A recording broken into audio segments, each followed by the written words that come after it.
నమస్కారం అండి. మనం చాలామంది మన జీవితంలో సిగ్గు, అవమాన భారం, లజ్జాభారం, పీడ, వేదనకి గురి అవుతాం. అయితే మనం ఆధ్యాత్మికంగా ఎదుగుతున్నప్పుడు మనం వీటిలోంచి బయటికి రావాలి. వీటిలోంచి బయటికి రావాలి అంటే మనం వారాహీదేవి అమ్మ ఒక్క దీవెనలతో ఎంత త్వరగా దీంట్లోంచి బయటికి రాగలం అనే విషయం నేను ఈరోజు వీడియోలో చెప్తాను.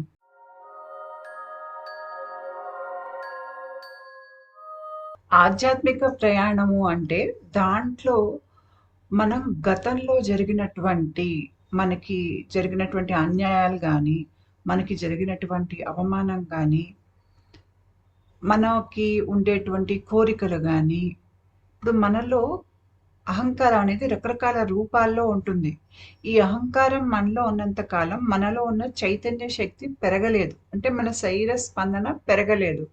శరీర స్పందన పెరగాలి అంటే మనలో ఉన్నటువంటి ఈ దిగువ స్థాయి భావోద్వేగాలు ఉన్నాయి చూడండి. అరిషడ్ వర్గాల్ని జయించాలి. అరిషడ్ వర్గాల్ని జయించటమే ఆధ్యాత్మిక సాధన. ఈ అరిషడ్ వర్గాల్ని జయిస్తున్నప్పుడు మనకి రకరకాల కళలొస్తాయి. మనకి రకరకాల అనుభవాలొస్తాయి. మనకి రకరకాల దేవుళ్ళు, దేవతామూర్తులు ఒక్కొక్క స్థాయిలో వచ్చి మనకి సహాయం చేయటం గానీ, మనకి దీవించటం గానీ, లేదంటే మనకి గురువనేవారు మన జీవితంలోకి రావటం గానీ, మనం అంచెలంచెలుగా మన స్పందన పెంచుకుంటూ వెళ్తాము. ఆధ్యాత్మిక ప్రయాణం, బ్రహ్మజ్ఞానం అంటే చటుక్కున వచ్చేసే విషయం కాదు. ఎవరైనా గత జన్మలో సాధన చేసి ఉండి, ఈ జన్మలో వాళ్ళకి ఆ సాధన పూర్తయ్యి టక్కుమని బ్రహ్మజ్ఞానం రావటం అనేది చాలా అరుదు. చాలా మటుకు ఏంటంటే, మనం ఈ జన్మలోనే మనకి ఆధ్యాత్మిక ప్రయాణం అనేది మొదలుపెట్టి, మనం దాంట్లోంచి వెళ్తూ, మన శరీర స్పందనని పెంచుకుంటూ వెళ్తూ, ఆఖరికి మనకి బ్రహ్మజ్ఞానం అనేది వస్తుంది. మనలో అహంకారం రకరకాల రూపాలుగా ఉంటుంది. కోపంలో ఉంటుంది. దుఃఖంలో ఉంటుంది. మనకి ఏదైతే మనం చాలా గొప్ప అని అనుకుంటామో, అహంకారంలో ఉంటుంది. అవమాన భారంలో ఉంటుంది. మనకి మానసికంగా తగిలినటువంటి గాయాలు, మనకి రుగ్మతల రూపంలో, రకరకాలుగా మన దేహంలో రకరకాల స్థాయిల్లో అంటే భౌతిక స్థాయిలో, సూక్ష్మ స్థాయిలో, అంతేకాకుండా కారణ స్థాయిలో మనకి ఎన్నో జన్మల పాపకర్మ అనేది అక్కడ ఉంటుంది.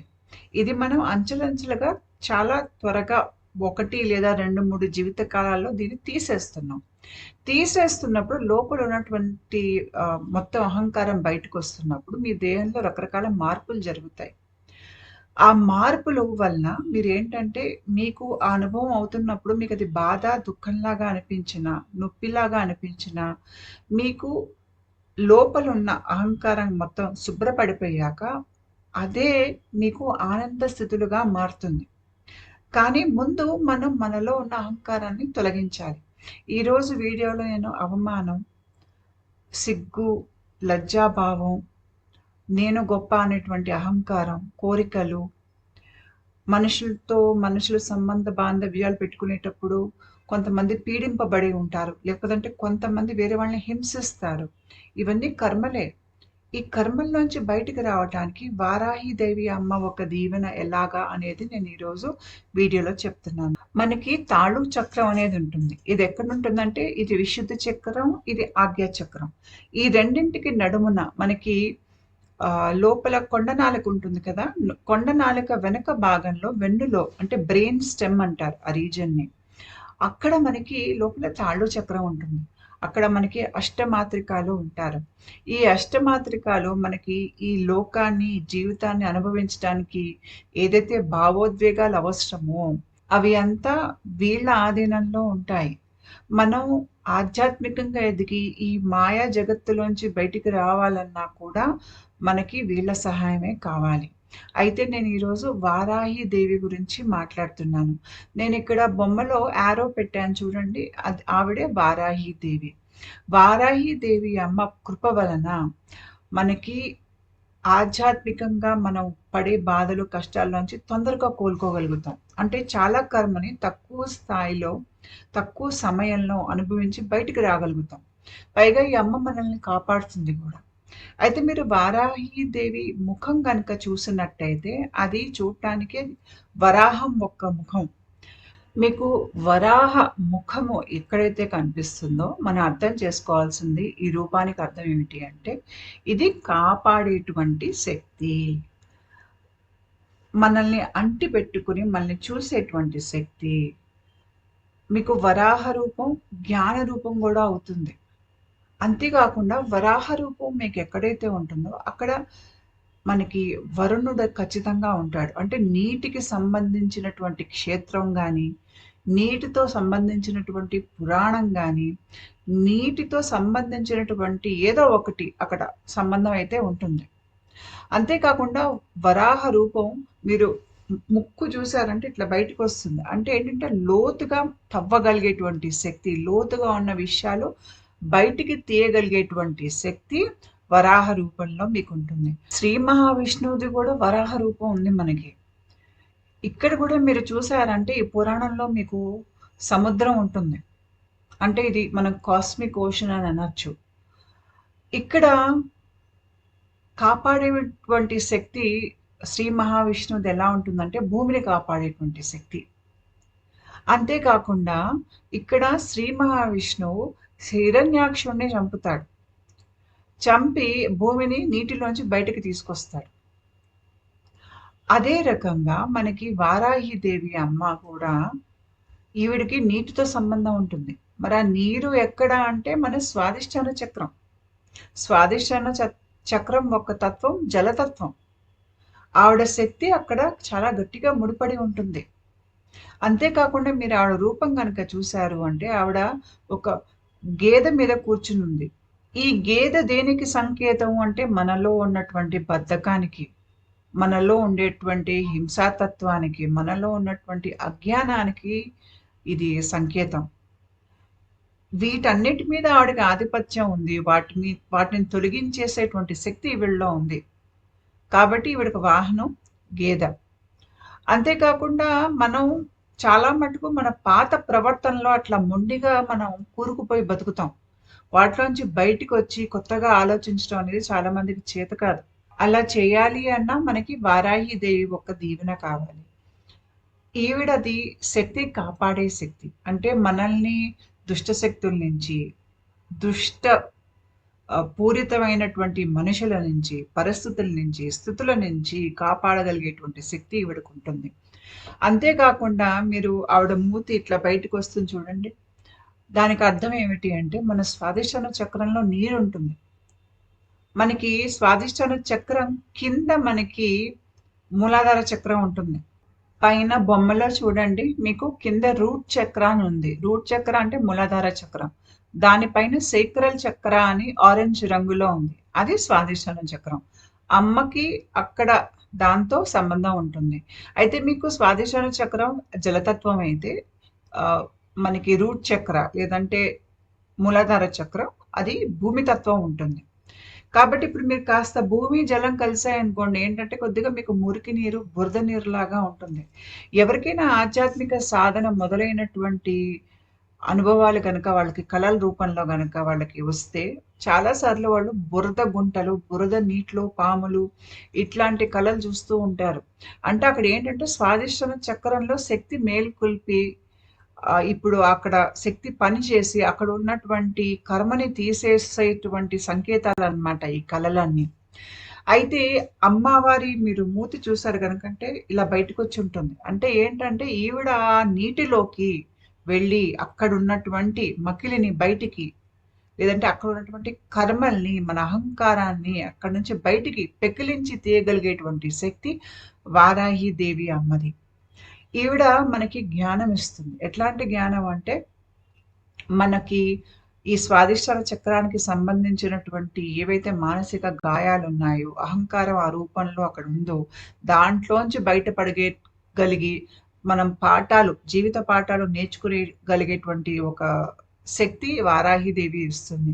అంతేకాకుండా మనకి ఈ ప్రపంచంలో బ్రతకడానికి ఏదైతే ధనం కావాలో, పేరు కావాలో, మనలో ఒక సృజనాత్మకత అనేది కావాలో అదంతా మనకి వారాహిదేవి ఇస్తుంది. అంతేకాకుండా ఈవిడేంటంటే మన మార్గంలో ఎవరైనా అడ్డంకులు వేసే ప్రయత్నం చేసినా వాటిని కూడా తొలగించేసేస్తుంది. ఈ అమ్మ దీవెనలు గనక మన మీద ఉంటే మనకి ఈ ప్రాపంచిక విషయాలే కాకుండా మనకి ఆధ్యాత్మిక విషయాల్లో కూడా మనకి ఆ మార్గం మనకి తేలికవుతుందనమాట. వారాహిదేవి అమ్మ కూర్చునేది తాళు చక్రం. అంటే ఈ భాగంలో వెన్నులో అయినా కూడాను. ఆవిడ ఒక్క ప్రభావం మీకు అక్కడ బ్రెయిన్ స్టెమ్ రీజన్‌లోనే కాకుండా మీకు మీ స్వాదిష్టాన చక్ర ప్రాంతంలో కూడా అదుంటుంది. నా అనుభవంలో నాకు అయింది ఏమిటి అంటే, మన దేహంలో న్యూరో ట్రాన్స్‌మిటర్స్ అనేవి ఉత్పత్తవుతాయి. ఇవి మనకి మన దేహంలో రకరకాల పనులు జరగటానికి, అంటే శారీరక స్థాయిలో, మానసిక స్థాయిలో కూడా మనకి మార్పులు జరగటానికి న్యూరో ట్రాన్స్‌మిటర్స్ అనేవి వాటి కమాండ్‌లోనే అవన్నీ జరుగుతాయి. అయితే ఒక న్యూరో ట్రాన్స్‌మిటర్ మనకి ఉత్పత్తి అయ్యేది సెరటోనిన్.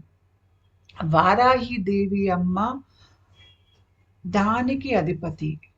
నా ప్రక్రియలో నాకు అర్థమైందిది. నేను డాక్టర్‌ని కాను. నేను కేవలం నా అనుభవంలోంచి మాట్లాడుతున్నాను.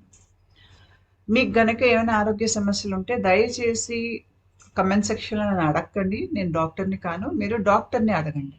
ఇంకోటి వారాహి అమ్మకి నీటితో సంబంధం ఉంటుంది. మనది స్వాదిష్టాన చక్రం, జలతత్వం. అంతేకాకుండా స్వాదిష్టాన చక్రం మన దేహంలో అక్కడ మార్పులు జరుగుతున్నాయి, అక్కడ ఉన్న నీటిలో మార్పులు జరుగుతున్నాయి అంటే మనకి సబ్‌కాన్షియస్ మైండ్ తెరుచుకుంటుంది. మన మైండ్ ఏంటంటే 3 భాగాలుగా విభజన చెంది ఉంటుంది. Conscious, subconscious, unconscious mind. అయితే ఒక మామూలు మనిషికి సబ్‌కాన్షియస్ మైండ్, అన్‌కాన్షియస్ మైండ్ అందుబాటులో ఉండవు. కేవలం కాన్షియస్ మైండ్ నుంచే వాళ్ళు బ్రతుకుతారు. అంటే కాన్షియస్ మైండ్ అంటే మన స్పృహలో ఉన్నది, జాగృత స్థితి. అయితే మనలో ఆధ్యాత్మిక జాగృతి మొదలైనప్పుడు ఏంటంటే, ఏదైతే తాళం వేసేస్తున్నటువంటి సబ్‌కాన్షియస్ మైండ్ ఉందో, అంటే ఎన్నో జన్మలది, అది తెరుచుకోవటం మొదలవుతుంది. అది తెరుచుకుంటోందని మీకెలా తెలుస్తుంది? మీకు స్వప్న స్థితిలో చాలా మీకు బాగా గుర్తుంటాయి. మీకు చాలా అర్థవంతమైనటువంటి కలలొస్తాయి. చాలా మార్మిక చిహ్నాలు కనిపిస్తాయి. మీ జీవితంలో జరగబోయే విషయాలు, జరుగుతున్న విషయాలు, గతంలో జరిగిన విషయాలు, అవి ఎట్లా కర్మ రుణాలు తీరిపోతున్నాయి, లేదంటే మీకు అవేవో చెప్పే ప్రయత్నం చేస్తున్నాయి, లేదంటే మీకు గురువులు కలలో కనిపిస్తున్నారు అనంగా మీరు అర్థం చేసుకోవాల్సింది ఏంటంటే సబ్‌కాన్షియస్ మైండ్ తెరుచుకుంటోంది. ఈ సబ్‌కాన్షియస్ మైండ్ తెరుచుకునేటప్పుడు మనకి ముఖ్యంగా నీటికి, తర్వాత మట్టికి సంబంధించినటువంటి కలలెక్కువొస్తాయి. ముఖ్యంగా నీటికి సంబంధించిన కలలైతే చాలా ఎక్కువగా వస్తాయి. ఎందుకంటే మన లోపల లోతుగా మన భావోద్వేగాలు, కోపం గావచ్చు, దుఃఖం కావచ్చు, ఇవన్నీ మనకి సబ్‌కాన్షియస్ మైండ్‌లో ఎక్కువగా ఉంటాయి. మనం బయట అనుభవించేది చాలా తక్కువ. దాని లోతులు చాలా లోపలికుంటాయి. అయితే నీరు అంటే మనకి మన భావోద్వేగాలు. భావోద్వేగాలు గాబట్టి ఈ స్థాయిలో మనం ఇక్కడి నుంచి ఉన్నటువంటి మెటీరియల్‌ని విడుదల చేస్తున్నప్పుడు దాన్ని అనుభవించి వదిలేస్తాం. బయటికొచ్చేస్తూ ఉంటుంది ఆ కర్మ. కర్మ బయటికొస్తున్నప్పుడు దాన్ని మనం అనుభవించి వదిలేస్తాం కర్మని. అలా జరుగుతున్నప్పుడు మనుషులు చాలా ఏడవటం, తర్వాత రకరకాల స్థితులు, మానసిక స్థితులు, తీవ్రమైనటువంటి మానసిక సంక్షోభం, ఒత్తిడికి గురి అవ్వటం, ఇవన్నీ సర్వసాధారణం. ఇవంతా మనకి ఆధ్యాత్మిక జాగృతి జరుగుతున్నప్పుడు మనలో వచ్చేటువంటి సింప్టమ్స్. అయితే స్వాదిష్టాన చక్రం ముఖ్యంగా భావోద్వేగాలకి సంబంధించినటువంటి చక్రా కాబట్టి, అక్కడ మీకు ఇంకా ఎక్కువగా ఈ అనుభవాలొస్తాయి. అయితే స్వాదిష్టాన చక్రం దేనికి చిహ్నం అంటే, ఇక్కడ మీకు నెగెటివ్ ఉంది, పాజిటివ్ ఉంది. నెగెటివ్ ఏమిటి అంటే, మనలో ఉన్నటువంటి ఈర్ష్య, అసూయ, ఓర్వలేనితనం ఉంటుంది చూడండి, అది ఇక్కడి నుంచే వస్తుంది. ఎదుటి వాళ్ళని తప్పు పట్టటం, ఎదుటి వాళ్ళ మీద మనం తప్పుగా ఒక అవగాహన పెట్టుకోవటం. అంటే మనం యథార్థం తెలుసుకోకుండా ఎదుటి వాడిని ఏదో రకంగా ఒక చెడుగా ముద్ర వేసేసేస్తే, ఆ మనిషిని ఇంకా మనం పీడించొచ్చు అనేటువంటి అభిప్రాయాలు, ఆలోచనలు.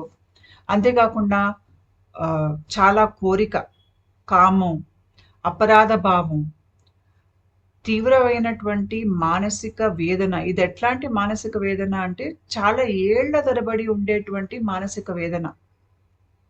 తర్వాత ఒకరిని మనం నమ్మలేకపోవటం. అంటే ప్రతి ఒక్కరిని నమ్మకూడదు. కాకపోతే ఎక్కడైతే ఒక మనిషి నిజాయితీగా ఉన్నా గూడా, ఆ మనిషిని మనం నమ్మకుండా ఏదో రకంగా అపవాదు మోపేటువంటి ప్రయత్నం చేయటం. లేదంటే నిత్యం మనం మంచివాడు అని పక్క వాళ్ళకి చెప్పుకునే ప్రయత్నం చేయటం. లేదు అంటే నేను గొప్ప, నాకన్నా మించి ఎవరు లేరు అని అహంకారం పోవటం. లేదు అంటే నా జీవితం చాలా బావుంది. నాకు అంతా బావుందని కొంతమంది చెప్తూ ఉంటారు. అంటే వాళ్ళు ఎంత దుఃఖంలో ఉన్నా, ఎంత వేదనలో ఉన్నా కూడా వాళ్ళు ఆ దుఃఖంలోంచి బయటికి వచ్చేటువంటి మార్గాలు వెతుక్కోకుండా నేను బావున్నానని వాళ్ళకి వాళ్ళు అబద్ధాలు చెప్పుకుంటూ ఉంటారు. ఇలాంటివన్నీ మీకు స్వాదిష్టాన చక్రం నుంచే వస్తాయి. ఈ ప్రవర్తనలు. మంచి ఏంటి అంటే మనలో ఉన్నటువంటి సృజనాత్మకత, కొత్త అవకాశాలు, వ్యాపార అవకాశాలవ్వచ్చు, కళలు ప్రదర్శించేటువంటి అవకాశాలవ్వచ్చు, ఉపాధి అవకాశాలవ్వచ్చు. మనలో ఒక రకమైనటువంటి కామ్‌నెస్ అంటారు చూడండి. ఒక రకమైన సంతృప్తి. ఆహ్, లోపల మనకి ఎంతో ఆనందంగా, అందంగా అనిపిస్తుంది. ఆ అనుభూతి. బయట గూడా మనకి నేను అందంగా ఉన్నాను, నేను బావున్నాను, నాకీరోజు ఆనందంగా ఉన్నాను అనేటువంటి ఆలోచన, దానికి సంబంధించినటువంటి ఆనందం. మనల్ని మనం వ్యక్తపరచుకోగలగటం. అంటే మనం స్వతంత్రులుగా బ్రతకటం, మనల్ని మనం స్వతంత్రులుగా వ్యక్తపరచుకోగలిగేటువంటి శక్తి. ఎదుటి మనిషి మీద వాళ్ళని చెడు, మంచి అని ముద్ర వేయకుండా ఎదుటి మనిషిని మనం స్వీకరించగలిగేటువంటి శక్తి. అంటే ఇక్కడ మనకి ఓర్పు అనేది చాలా ఉండాలి. సహనం ఉండాలి. అంతేకాకుండా మనలో ఒక ఒద్దిక అనేది ఉండాలి. నమ్రత, నిదానము, ఆహ్, ఒక మంచికి, చెడుకి సమంగా ఉండేటువంటి ఒక తత్వము. మనలో అనుకూలంగా మనల్ని గూడా మనం మార్చుకుంటూ వెళ్ళిపోగలిగేటువంటి శక్తి, ఆనందము. తర్వాత ఒక పై స్థాయి శక్తితో ముడిపడగలిగేటువంటి ఒక సామర్థ్యం మీకు ఈ మన కడుపు మనకి లోవర్ ఇంటెస్టైన్స్ అంటారు. అక్కడుంటుంది మనకి. అంటే ఇక్కడేంటంటే మనకి అంతర్దృష్టి అనేది పెంచుకునేటువంటి అవకాశం ఇక్కడ స్వాదిష్టాన చక్రంలో చాలా ఎక్కువగా ఉంటుంది. మనకి ఊహ తెలిసి, మనకి జ్ఞానం వచ్చి, మనం వయసుకొచ్చాక, ఈ స్వాదిష్టాన చక్రంలో మనకి ఎంత మనకి జీవితం అనేది ఇక్కడ జరిగిపోతుందంటే, అంటే ఒక డ్రామా అంటారు చూడండి జీవితం. ఇక్కడే మనకి ఒకళ్ళతో ఒకళ్ళకి పోటీ. ఉదాహరణకి మీరు చాలా మందిని చూసుంటారు. వాళ్ళు ఫోటోలు తీసేసుకుంటూనే ఉంటారు. సెల్ఫీలు ఉంటూనే ఉంటారు. రోజుకి 100 సెల్ఫీలు తీసుకుంటారు. ఇన్‌స్టాగ్రామ్‌లో పోస్ట్ చేస్తారు. ఫేస్‌బుక్కుల్లో పెట్టేస్తారు. ఆనందంగా నవ్వేస్తూ ఆహ్, తర్వాత ఎవరెవరు చూసారు, ఎవరెవరు పొగిడారు అనని ఒకటే తపన పడిపోతూ ఉంటారు. ఇలా వీళ్ళందరూ ఎందుకు చేస్తారు అంటే మనకి ఈ స్వాదిష్టాన చక్రంలో సెరటోనిన్ అనేటువంటి హార్మోన్ ఉత్పత్తవ్వాలి. అది మీకు సెరటోనిన్ అనే హార్మోన్ మీకు ఈ తాళు చక్రం దగ్గర ఉత్పత్తవుతుంది మనకి. అది తలలోకెళ్తుంది. తర్వాత మనకి మన ప్రేగుల్లో ఉత్పత్తవుతుంది. అక్కడ 90% మనకి కడుపులోనే ఉత్పత్తవుతుంది. పైన మనకి బ్రెయిన్‌లో 10% అది ఉత్పత్తవుతుంది. అయితే ఈ సెరటోనిన్ హార్మోన్ ఏంటంటే ఫీల్ గుడ్ హార్మోన్. అంటే నేను బావున్నాను. అందరూ నన్ను చూస్తున్నారు. అందరి దృష్టి నా మీదే ఉంది. అందరూ మనల్ని చూస్తున్నప్పుడు మనం గనక ఇట్లాగా ఆనందం పొంగుకొచ్చేసిందనుకోండి. అబ్బా! అందరి దృష్టి నా మీదే ఉంది. మీరు ఉదాహరణకి ఏదో ఒక రేస్‌లో పాల్గొన్నారు. ఫస్ట్ ప్రైజ్ వచ్చింది.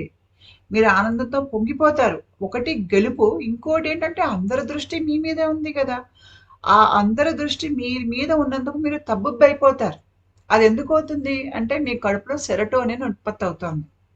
సెరటోనిన్ అనేది ఉత్పత్తయినప్పుడు నేను గొప్ప, నేను బావున్నాను, అందరూ నన్నే చూస్తున్నారు, అందరూ నన్ను స్వీకరించారు, నన్నిప్పుడు 10 మంది నన్ను ఆరాధిస్తారు అనేది ఆ మనిషిలో ఆ ఆనందం పొంగుకొస్తుంది.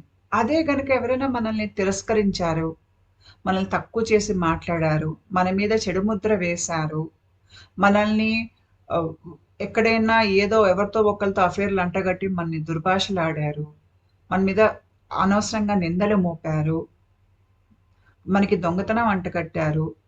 లేదంటే మనకి డబ్బు లేదని చులకన చేశారు. ఇట్లాంటివన్నీ ఉంటాయి చూడండి. ఇవి మనిషికి తన జీవితంలో సెరటోనిన్ అనేది ఉత్పత్తి తగ్గిపోతుంది. ఇట్లాంటి భావాల మనిషి ఎక్కువ బతికినప్పుడు దుఃఖంలోకెళ్ళిపోతాడు. అంటే సెరటోనిన్ అనే ఒక న్యూరో ట్రాన్స్‌మిటర్ గనక మన దేహంలో ఉత్పత్తయితే, అది మనకి ఆనందాన్నిస్తుంది. ఎలాంటి ఆనందం అంటే 10 మందిలో నేను గొప్పగా ఉన్నాననే ఆనందం. ఒకవేళ అది గనక సరిగ్గా ఉత్పత్తి కాలేదనుకోండి. ఎందుకంటే మీకు జీవితంలో ప్రతికూల మనుషులున్నారు, ప్రతికూల పరిస్థితులున్నాయి. మీకు ఎవరు పెద్దగా విలువ ఇవ్వట్లేదు, మిమ్మల్ని ఎవరు గౌరవించట్లేదు అంటే మీకు ఆ సెరటోనిన్ అంత ఉత్పత్తి కాదు. కానప్పుడు మనం దుఃఖంలోకెళ్ళిపోతాం. కాబట్టి ఈ సెరటోనిన్ అనేది మన దేహంలో సరిగ్గా తయారవ్వాలి. ఎంత తయారవ్వాలో అంత తయారవ్వాలి. ఎక్కువ కాకూడదు, తక్కువ కాకూడదు.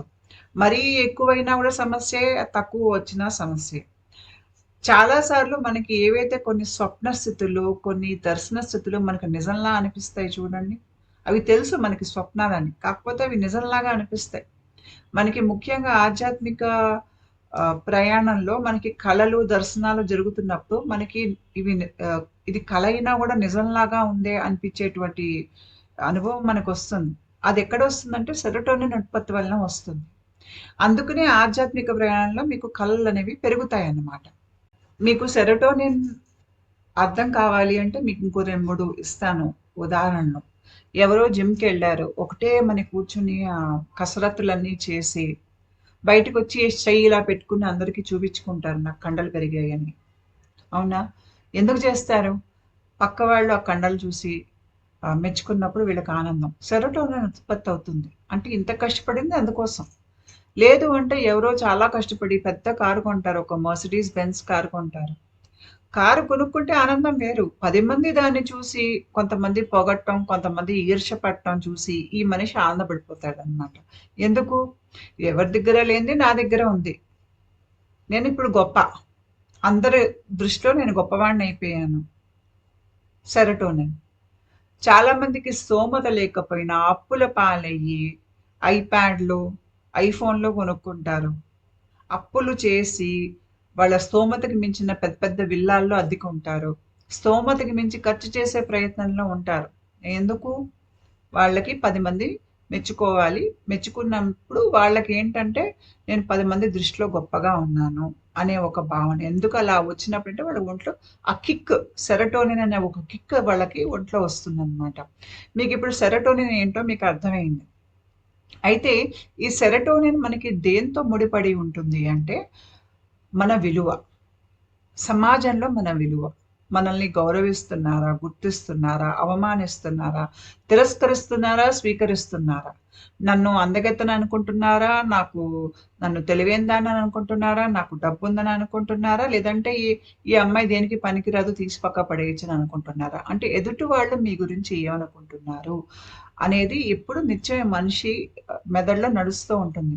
అంతే కాకుండా ఎవరైనా అవమానించేస్తారేమో, ఎవరైనా తిట్టేస్తారేమో, ఎవరైనా తప్పు పట్టేస్తారన్న భయాలు, ఒకళ్ళతో ఒకళ్ళు పోలికలు, పోటీలు, మీ అబ్బాయికి ఎన్ని మార్కులొచ్చాయి, మా అబ్బాయికి ఎన్ని మార్కులొచ్చాయి.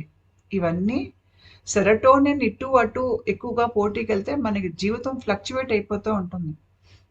అంతే కాకుండా సెక్షువల్ ఇష్యూస్. సెక్షువల్ ఇష్యూస్‌లో జరిగినంత డ్రామా ఇంకెక్కడా జరగదు. అంటే అవమాన భారం. తప్పు చేశానని అవమాన భారం. లేదు అంటే ఎట్లా తప్పు చేయొచ్చు అనే ఆలోచన. లేదు అంటే దానికి సంబంధించినటువంటి లజ్జాభావం. కొంతమందికి ఒక స్థాయిలో వాళ్ళేవో సంబంధాలు పెట్టుకుంటారు. ఆ స్థాయి దాటిపోయాక తప్పు చేశామేమో అని భయపడుతూ, బాధపడుతూ ఉంటారు. శిక్షలు పడతాయని భయపడతారు కొంతమంది. హ్మ్. అంతే కాకుండా కొంతమంది సమాజ కట్టుబాట్లని ప్రశ్నిస్తూ 10 మందితో వాదులాడుతూ అట్లా గడిపేస్తారు. ఆ తర్వాత ఇలా నేను వాదించినందుకు నేను గొప్ప అనిపిస్తే వాళ్ళకి సెరోటోనిన్ వస్తుంది. నేను ఇలా అనేసానే వాళ్ళు నా గురించి ఏమనుకుంటున్నారు అనంగా మళ్ళీ వాళ్ళకి డిప్రెషన్ వస్తుంది. ఇది కూడా మీకు సెరోటోనిన్ ఫ్లక్చుయేషనే. ఎవరైనా ఒక అబ్బాయిని తీసుకోండి ఉదాహరణకి. ఆ అబ్బాయి మీద గనక ఎవరైనా నింద వేశారనుకోండి. అంటే ఇతను ఒక అమ్మాయి వెంటపడి ఆ అమ్మాయిని పీడించాడు అని. లేని నింద వేస్తే 10 మందిలో ఆ అబ్బాయి చులకనైపోతే, ఆ అబ్బాయి విపరీతంగా అవమాన భారంలోకి వెళ్ళిపోతాడు. వెళ్ళి ఆ అబ్బాయికి కోపం, దుఃఖం ఇంట్లో, బయట ఒక చెడ్డవాడుగా ముద్ర పడిపోతుంది ఆ అబ్బాయికి. జన్మాంతం అది వదలదు ఆ వేసిన నింద. ఆ అబ్బాయికి తీవ్రమైనటువంటి మనస్తాపం అనేది కలిగిస్తుంది. ఇది కూడా అలాంటిదే. అంతే కాకుండా ఒకళ్ళ మీద ఒకళ్ళకు చాడీలు చెప్పుకోవటాలు, గాసిపింగ్ అంటారు చూడండి. ఎవరితో ఎవరికి అఫెయిర్ ఉంది.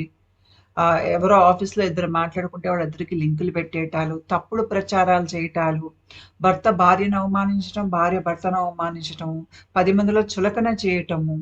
ఒకవేళ ఇంటి ఆడపిల్ల గనక ఎవరినన్నా ఇష్టపడితే, ఇలా వెళ్లి బయట పరితెగించి ఇది ఎవరినో ఇష్టపడిందని చెప్పి ఆ పిల్లని 10 మందిలో నించోబెట్టి అవమానం చేయటము. వాళ్ళ పర్సనల్ విషయాలకి వాళ్ళు 10 మందిలో చెప్పేసి కొంతమంది ఇంట్లో పెద్దవాళ్ళుంటారు. కొడుకు, కోడలు పర్సనల్ విషయాలు గూడా 10 మందిలో బాహాటంగా బయటికి పెట్టేసేసి, వాళ్ళని చులకన చేస్తూ, అవమానపరుస్తూ వాళ్ళని మాట్లాడుతూ ఉంటారు. భార్యాభర్తలు ఏదైతే కలిసి ఆనందంగా బతకాలి అని అనుకుంటారో, ఆ కాస్త ఆనంద క్షణాలు లేకుండా, ఆ కాస్త ఆనంద క్షణాలు గడిపినందుకు ఇంట్లో వాళ్ళే వాళ్ళని చులకన చేసి అవమానం చేస్తారు. ఎందుకు అంటే, అలా ఉంటే ఏంటంటే, నా కొడుకు నా అదుపులో ఉంటాడు.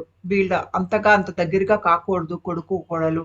ఇట్లాంటి గొడవలు ఇంచుమించు మీకు అన్ని ఇళ్లల్లో ఉంటారు. అంటే ఏదైతే మీకు సహజమైన విషయం ఉందో, భార్యాభర్తల మధ్య పవిత్రంగా జరిగే విషయం ఉందో, దాన్ని గూడా వాళ్ళని అవమానించటానికి వాడి, వాళ్ళకి లేని స్పర్ధలు అనేవి పెట్టి, గొడవలు పెట్టటాలు.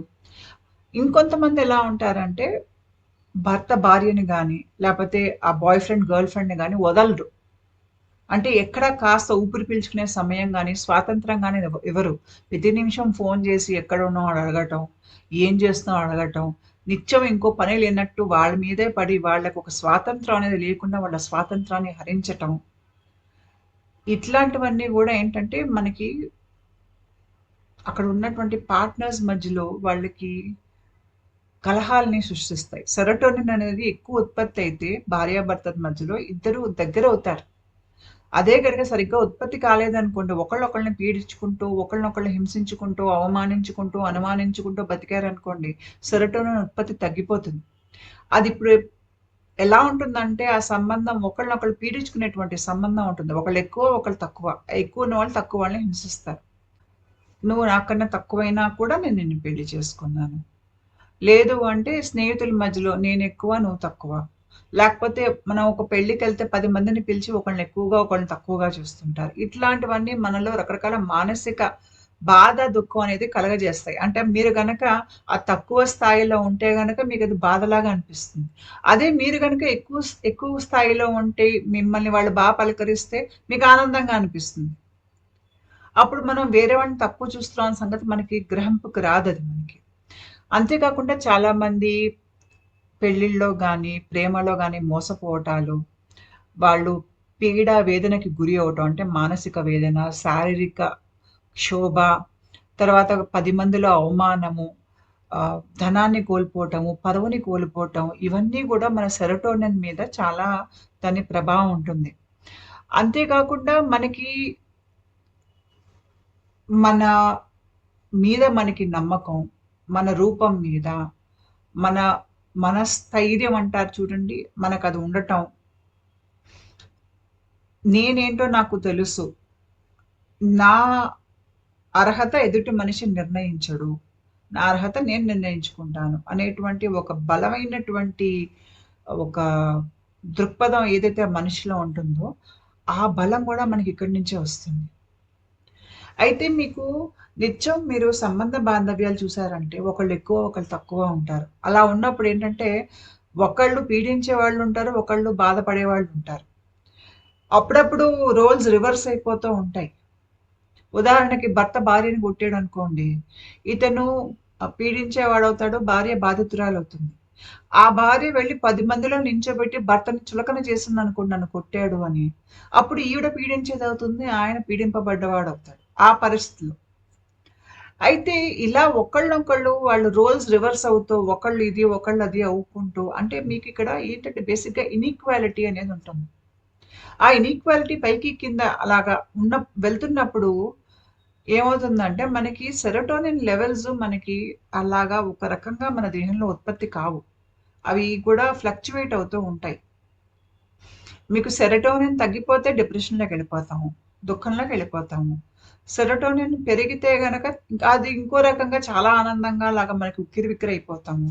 అలా కాకుండా మన శరీరంలో సెరటోనిన్ అనేది సరైన పాళల్లో ఉత్పత్తి అవ్వాలి.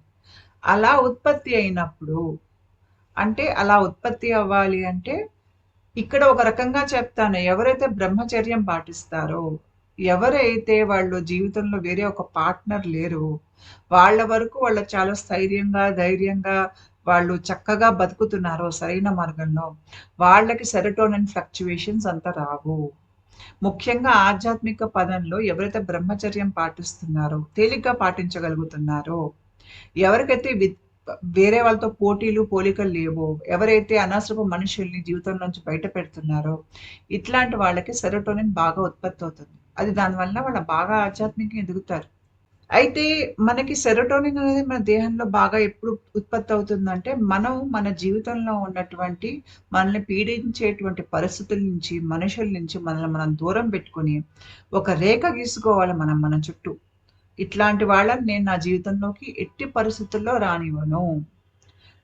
నన్ను పీడించేవాడు నా దగ్గర సంబంధికులైనా కూడా నేను వాళ్ళని దూరం పెట్టేస్తాను. ఇక్కడ మనం చాలా బలంగా నించోవాలి మన ఆలోచన మీద.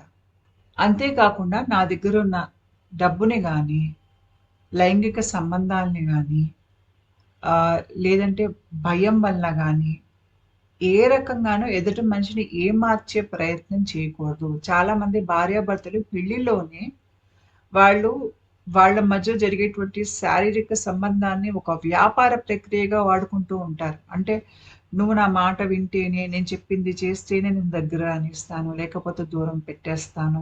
ఇట్లాంటివన్నీ ఉంటాయి చూడండి బ్లాక్‌మెయిలింగ్ అంతా. వాళ్ళకి అవసరమైనప్పుడు, వాడు ఎదురు మనిషిని మచ్చిక చేసుకోవాల్సొచ్చినప్పుడు, వాళ్ళ మాట వినటానికి మట్టుకే అప్పటి వరకే వాళ్ళు సహకరిస్తారు. తర్వాత వాళ్ళు దూరం పెట్టేస్తారు, పీడిస్తారు. అదొక రకమైనటువంటి హింస. పాపం ఆ పెళ్లిలో ఉన్నటువంటి భర్తకు గాని, భార్యకు గాని. ఇట్లాంటివన్నీ ఉండకూడదు. ఇట్లాంటివన్నీ ఉంటే మీకు హార్మోనల్ ఫ్లక్చుయేషన్స్ సెరోటోనిన్ ఫ్లక్చుయేషన్ ఎక్కువుంటుంది. అంతే కాకుండా చాలామంది సెల్ఫ్ ప్లెజర్ అనొచ్చు. అక్కడ గూడా వాళ్ళ తర్వాత అపరాధ భావం అనేదొస్తుంది. వాళ్ళ మీద వాళ్ళకి నమ్మకం లేకపోవటం. ఇవన్నీ గూడా ఉంటాయి. తర్వాత మనకి మన మతం గాని, మన ధర్మం గాని, లేదంటే మనం ఎక్కడైతే పుట్టామో ఆ సాంప్రదాయంలో ఇది తప్పు, ఇది సరి అని చాలా పద్ధతులుంటాయి. బలమైన పద్ధతులుంటాయి. అలాంటి పద్ధతులున్నప్పుడు మనం తప్పు చేశామని అపరాధ భావంలోకి వెళ్ళిపోయామనుకోండి, అది గూడా మనల్ని అక్కడ స్వాదిష్టాన చక్రానికి సంబంధించినటువంటి కర్మలా అది మూట కట్టేసి మనల్ని అక్కడ ఉంచేస్తుంది. సో, ఇవన్నీ ఏంటంటే ఒక స్థాయే కాదు. మన స్థాయే కాదు. మన ఈ జన్మ, గత జన్మల కర్మ, మళ్ళీ మన డీఎన్ఏలో మన తాత ముత్తాతల కర్మ ఉంటుంది. వాళ్ళు ఎన్ని అకృత్యాలు చేశారో, ఎంత అనుభవించారో మనకి తెలియదు. ఉదాహరణకి కొంతమంది ఆడవాళ్ళకి ఎక్కువగా లైంగిక వేధింపులనేది వాళ్ళు బాగా గురి అవుతారు. దానికి కారణం ఏమిటి అంటే ఆధ్యాత్మికంగా ఎదిగాక అర్థమవుతుంది. వాళ్ళ డీఎన్ఏలో వాళ్ళ పూర్వీకుల్లో ఎవరో ఎవరినో బాగా లైంగికంగా వేధించి ఉంటారు. తాత ముత్తాతలో ఎవరో. ఆ కర్మ వీళ్ళు తీర్చుకోవాల్సొస్తుంది. సో, ఆ రకంగా గూడా వీళ్ళు కర్మలోకి కూరుకొని దాంట్లోంచి మళ్ళీ వాళ్ళు బయటికి రావాలి. అది విడుదల చేయాలి వీళ్ళు. వాళ్ళ డీఎన్ఏలోంచి. అంతే కాకుండా మనకి సామాజిక స్థాయిలో కూడా కట్టుబాట్లనేవి చాలా ఎక్కువగా ఉంటాయి. ఇది చేస్తే తప్పు, అది చేయకపోతే తప్పు. మీకు కొన్ని దేశాల కల్చర్స్‌లో చూసారంటే తల మీద బట్ట లేకపోతే చాలా తప్పు అది వాళ్ళకి. ఇక్కడ అది మనకి తప్పు కాదు. కాబట్టి అక్కడ ఏదైతే తప్పో ఇక్కడ మనకి అది తప్పు కాదు. అంటే ఇది సమాజం ఒక నిర్ణయం. మనిషి ఇది ఇలా బతకాలి అని. అలా బతకనందుకు తల మీద బట్ట కట్టుకోనందుకు చాలామంది ఆడవాళ్ళు అక్కడ బాధపడుతూ ఉంటారు. మనకది ఇక్కడ వింటే హాస్యాస్పదంగా అనిపిస్తుంది. కాకపోతే ఆ బాధ వాళ్ళకి నిజం. ఆ అపరాధ భావం వాళ్ళకి నిజం. ఆ లజ్జాభావం వాళ్ళకి నిజం. నువ్వు తలకి బట్ట కట్టుకోలేదు, నువ్వు బరితెగించావని 10 మంది నింద వేస్తారు. వాళ్ళని ఆక్షేపిస్తారు, తప్పుగా చూస్తారు. ఆ భారం, దుఃఖం వాళ్ళల్లో ఉంటుంది. నన్ను నేనెందుకు వ్యక్తపరచుకోలేను అనేది కొంతమందిలో ఉంటుంది. కొంతమంది ఇష్టంగానే కట్టుకుంటారు. కాబట్టి అది మళ్ళీను మీరెలా స్వీకరిస్తారు ఆ కట్టుబాట్లని అనేది గూడా మీరు అర్థం జేసుకోవాలిక్కడ. ఇదంతా ఎందుకు చెప్తున్నానంటే, వీటన్నింటి ప్రభావం మన దేహంలో ఉత్పత్తి అయ్యేటువంటి సెరోటోనిన్ మీద ఉంటుంది. ఇది ఎక్కడ ఉత్పత్తి అవుతుంది?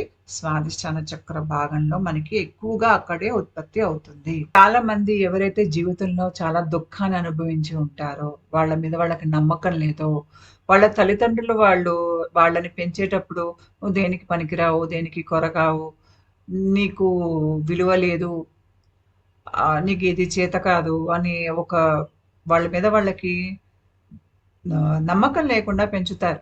అలా పెంచినప్పుడు ఏమవుతుందంటే, వాళ్ళు పెద్దయ్యాక వాళ్ళ మీద వాళ్ళకి నమ్మకం ఉండదు. వాళ్ళు ఏదో ఒకటి చేసి 10 మందిలో గుర్తింపు తెచ్చుకోవడానికి ఎంతో అవస్థ పడుతూ ఉంటారు. కొంతమంది పెద్ద పెద్ద కార్లు కొంటారు. కొంతమంది ఏవో బిల్డింగ్స్ కట్టించి వాటి మీద పేర్లు వేయించుకుంటారు. కొంతమంది ఏదో 10 మందికి దానం చేసేసామని మనకి ఇంటర్నెట్‌లో పెట్టేస్తూ ఉంటారు. అంటే 10 మంది మెచ్చుకోవాలి వాళ్ళని అని. ఇంకొంతమంది నేను చాలా ఆధ్యాత్మికంగా ఎదిగిపోయారు. నాకన్నా ఆధ్యాత్మికంగా ఎదిగిన వాళ్ళెవరు లేరు అని వాళ్ళ ఫోటోలు అన్నీ ఇన్‌స్టాగ్రామ్‌లో చాలా ఆనందంగా ఇక్కడ, అక్కడ కూర్చొని ధ్యానాలు చేసుకుంటూ, లేదు అంటే వాళ్ళు చాలా మారిపోయినట్టు, చాలా మహాజ్ఞానులైపోయినట్టు వాళ్ళు గొప్పల కోసం నిజంగా అయితే పర్వాలేదు. కొంతమంది తీర్థయాత్రలకెళ్ళినా కూడా వాళ్ళు తీర్థయాత్రలకెళ్ళేది మనలో ఉన్నటువంటి అహంకారాన్ని వదిలించుకోవటానికి అనే సంగతి మర్చిపోయి, నేనిక్కడికెళ్ళాను తీర్థయాత్రకి, అక్కడికెళ్ళాను, ఆ పూజ చేశాను అని గొప్పగా చెప్పుకుంటూ ఉంటారు. ఇప్పుడు ఒక విషయం సమాచారంలా చెప్పటం వేరు, గొప్పలకి చెప్పటం వేరు. ఇక్కడ గొప్పకి చెప్తూ ఉంటారనమాట.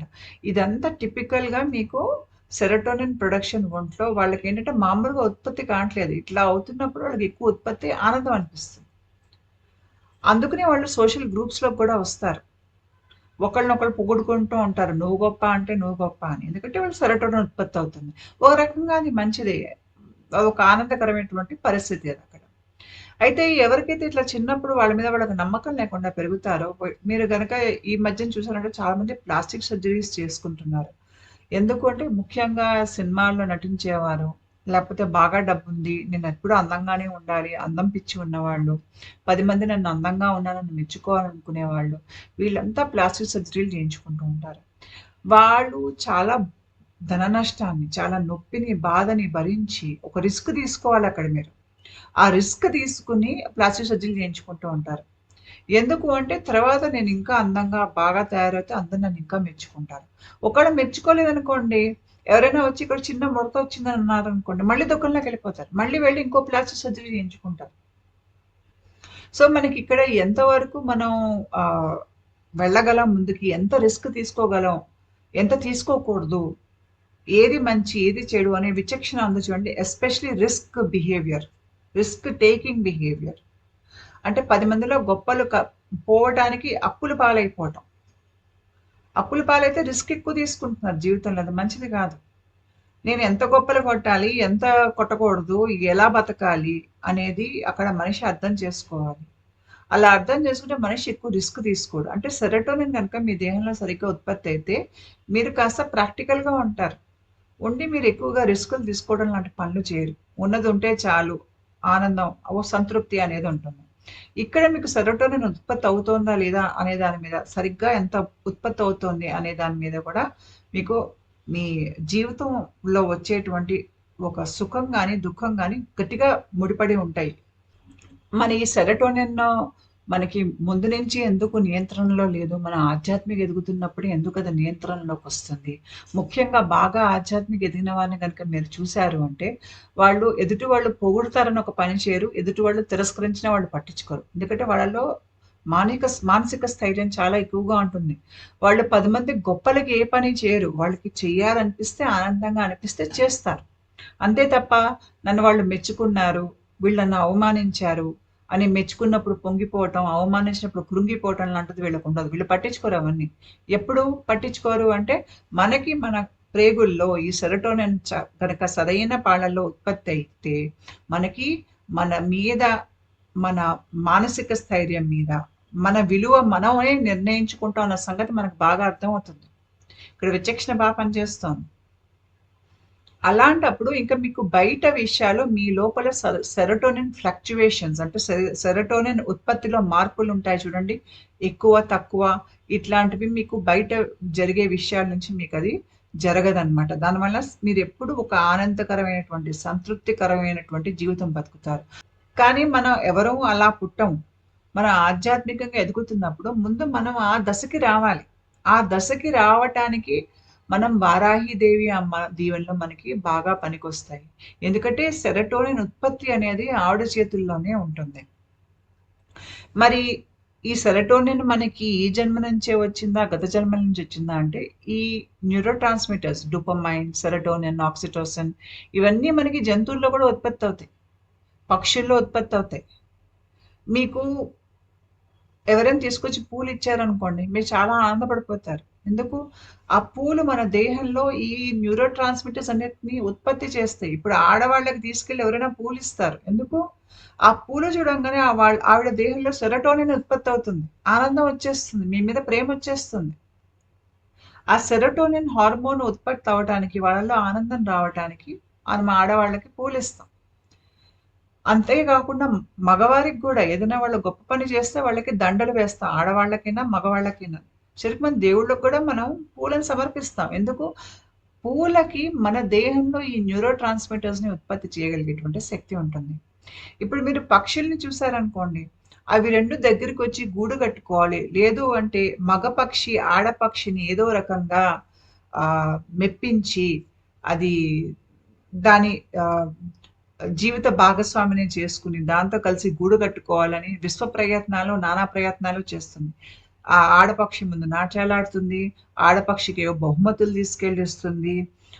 ఆ ఆడపక్షితో కలిసి నాట్యం ఆడుతుంది. లేకపోతే గూడు కట్టి ఏదో రకంగా ఆడపక్షిని మెప్పించే ప్రయత్నం చేస్తుంది. ఇవన్నీ చేస్తున్నప్పుడు ఏంటంటే, ఆ 2 పిట్టల దేహంలో సెరటోనిన్ ఉత్పత్తి అవుతున్నందుకు, ఇప్పుడు అవి కలిసి జీవించాలి. మన ఇద్దరం కలిసి ఉండాలి అనే ఒక భావన అంటే మనిద్దరం కలిపి ఒక టీమ్ అనే భావన అక్కడ ఏర్పడుతుందనమాట. సెరటోనిన్ మనకంత ముఖ్యం మన జీవితంలో. అయితే జంతువు స్థాయిలో సెరటోనిన్ గూడా ఉత్పత్తవుతుంది. ఉదాహరణకు కోతిని తీసుకోండి. అయితే గుంపులో పెద్ద కోతనుకోండి. ఆ పెద్ద కోతిని వేరే ఏ కోతులు ఛాలెంజ్ చెయ్యవు. ఎందుకంటే అది చంపేస్తుంది వాళ్ళని. అలాంటప్పుడు ఆ పెద్ద కోతి ఏం చేస్తుంది? ఎక్కడో చెట్టు మీద ఏదో ఒక పెద్ద అరటిపండు ఉందనుకోండి. దానికి ఒక్కదానికే అరటిపండు దొరికింది. ఆ అరటిపండు తెచ్చుకొని 10 మందికి ప్రదర్శిస్తూ అది తింటుంది. అంటే చూడు నేనెంత గొప్ప, నేను తినగలుగుతున్నాను. మీరెవరో తినలేకపోతున్నారు. అంటే అలా చేస్తున్నప్పుడు దానికి ఆనందం. అందరు దాన్ని చూస్తున్నారు. దాని స్థానంలో ఉండాలని కోరుకుంటున్నారు. అండ్ దానికి ఒంట్లో సెరోటోనిన్ వస్తుంది. అంటే నేను గొప్ప అనే ఒక అది అంటే దాన్నది ప్రదర్శించుకుంటుంది దాని గొప్పతనాన్ని 10 మందిలో. అంటే దాని గుంపులో. ఆ రకంగా జంతు స్థాయి నుంచే అదుంటుంది. మనం మనిషిగా పుట్టాక గూడా మనకి మనిషి రూపం ఉంటుంది గానీ, మన దేహంలో ప్రొడ్యూస్ అయ్యే ఎన్నో రకాల హార్మోన్స్ గానీ, న్యూరో ట్రాన్స్‌మిటర్స్ గానీ జంతు స్థాయివే ఉంటాయి. ఆధ్యాత్మిక ప్రయాణంలో ఏమవుతుందంటే, ఈ న్యూరో ట్రాన్స్‌మిటర్స్ ఉత్పత్తి అనేది బ్యాలెన్స్ అవ్వాలి. బ్యాలెన్స్ అవుతే గాని మనం మనలో ఉన్న జంతు ప్రవృత్తిని అధిగమించలేం. అధిగమించి మనం దివ్యాత్మలుగా మారాలి. అంటే మనలో ఉత్పత్తి అయ్యేటువంటి ఈ హార్మోన్స్, న్యూరో ట్రాన్స్‌మిటర్స్ వీటి లో మార్పు రావాలి. ఆ మార్పు సరిగ్గా ఎంత రావాలి అనేది మన ఆధ్యాత్మిక ఎదుగుతున్నప్పుడు ఇది దైవ కృప వలన జరిగేటువంటి కార్యం. అది మనం అర్థం చేసుకోవాలి.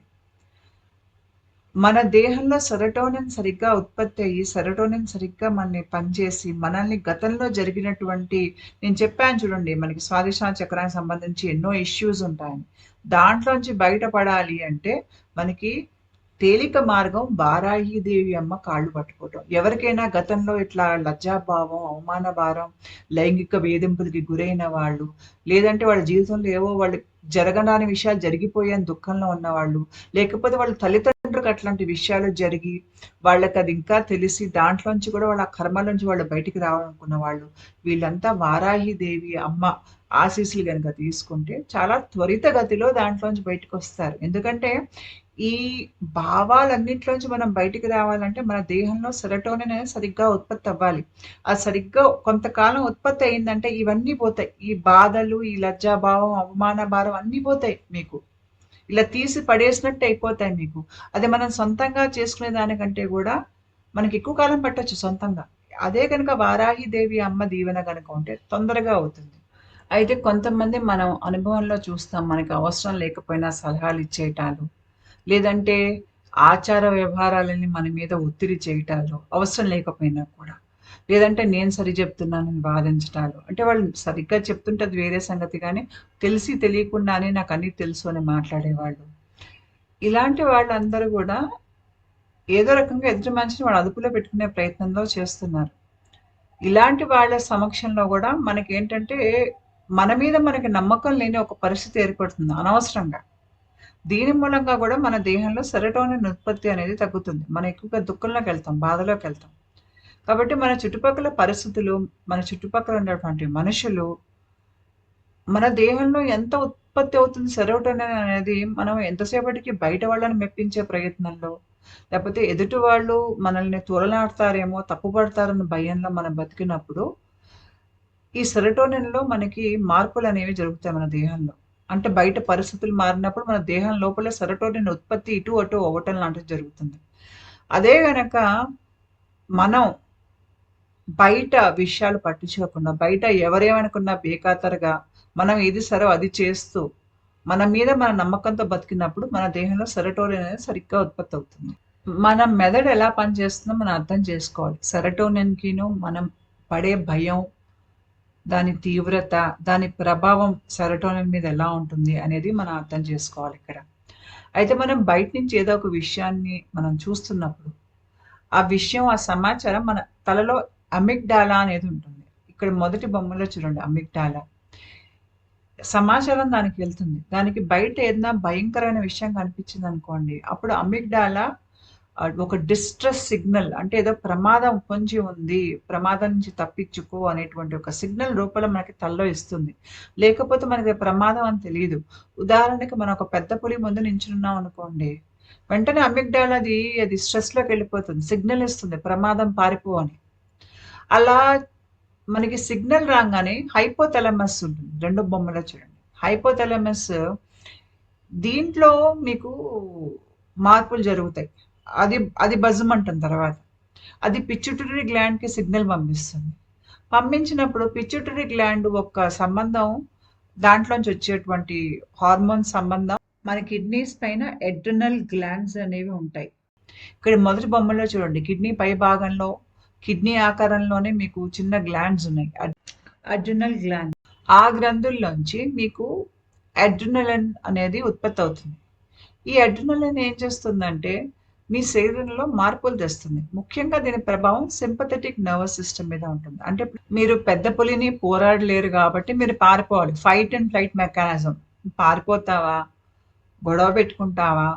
అక్కడే బిగుసుకుపోతావా? ఇది నిర్ణయం అనేది అక్కడ ఆ స్థాయిలో ఈ ఫ్లైట్ అండ్ ఫైట్ మెకానిజం మనం రిస్క్ ఎంత ఉందనే దాన్ని బట్టి మనం నిర్ణయం తీసుకుంటాం. అయితే సింపథెటిక్ నర్వస్ సిస్టమ్ యాక్టివేట్ అయ్యాక మనకి ఏమవుతుందంటే ఊపిరి బలంగా పీల్చుకోవటం, త్వరగా పీల్చుకోవటం.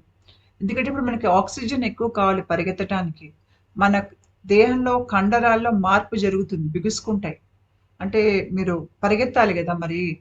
అంతే కాకుండా మనకి కడుపులో జీర్ణశక్తి తగ్గిపోతుంది. ఆ కడుపులో ఉన్న రక్తం అంతా మనకి కండరాల్లోకి వస్తుందనమాట. మనం పరిగెత్తాలి గాబట్టి. ఇలా మన దేహంలో రకరకాల మార్పులు జరుగుతాయి. అడ్రినలిన్ గనక మనకి ఉత్పత్తి అయితే మన దేహంలో. అయితే కొన్ని పరిస్థితులేంటంటే అడ్రినలిన్ అనేది ఉత్పత్తి అవుతుంది. అంటే ఉదాహరణకు మీ బాస్ మిమ్మల్ని తిట్టినా, మీరు మీ బాస్‌ని చూసి భయపడినా ఇదే మార్పులు మీ దేహంలో జరుగుతాయి. కాకపోతే ఏంటంటే అక్కడ మీకు పరిగెత్తి పోవాల్సిన అవసరం లేదు.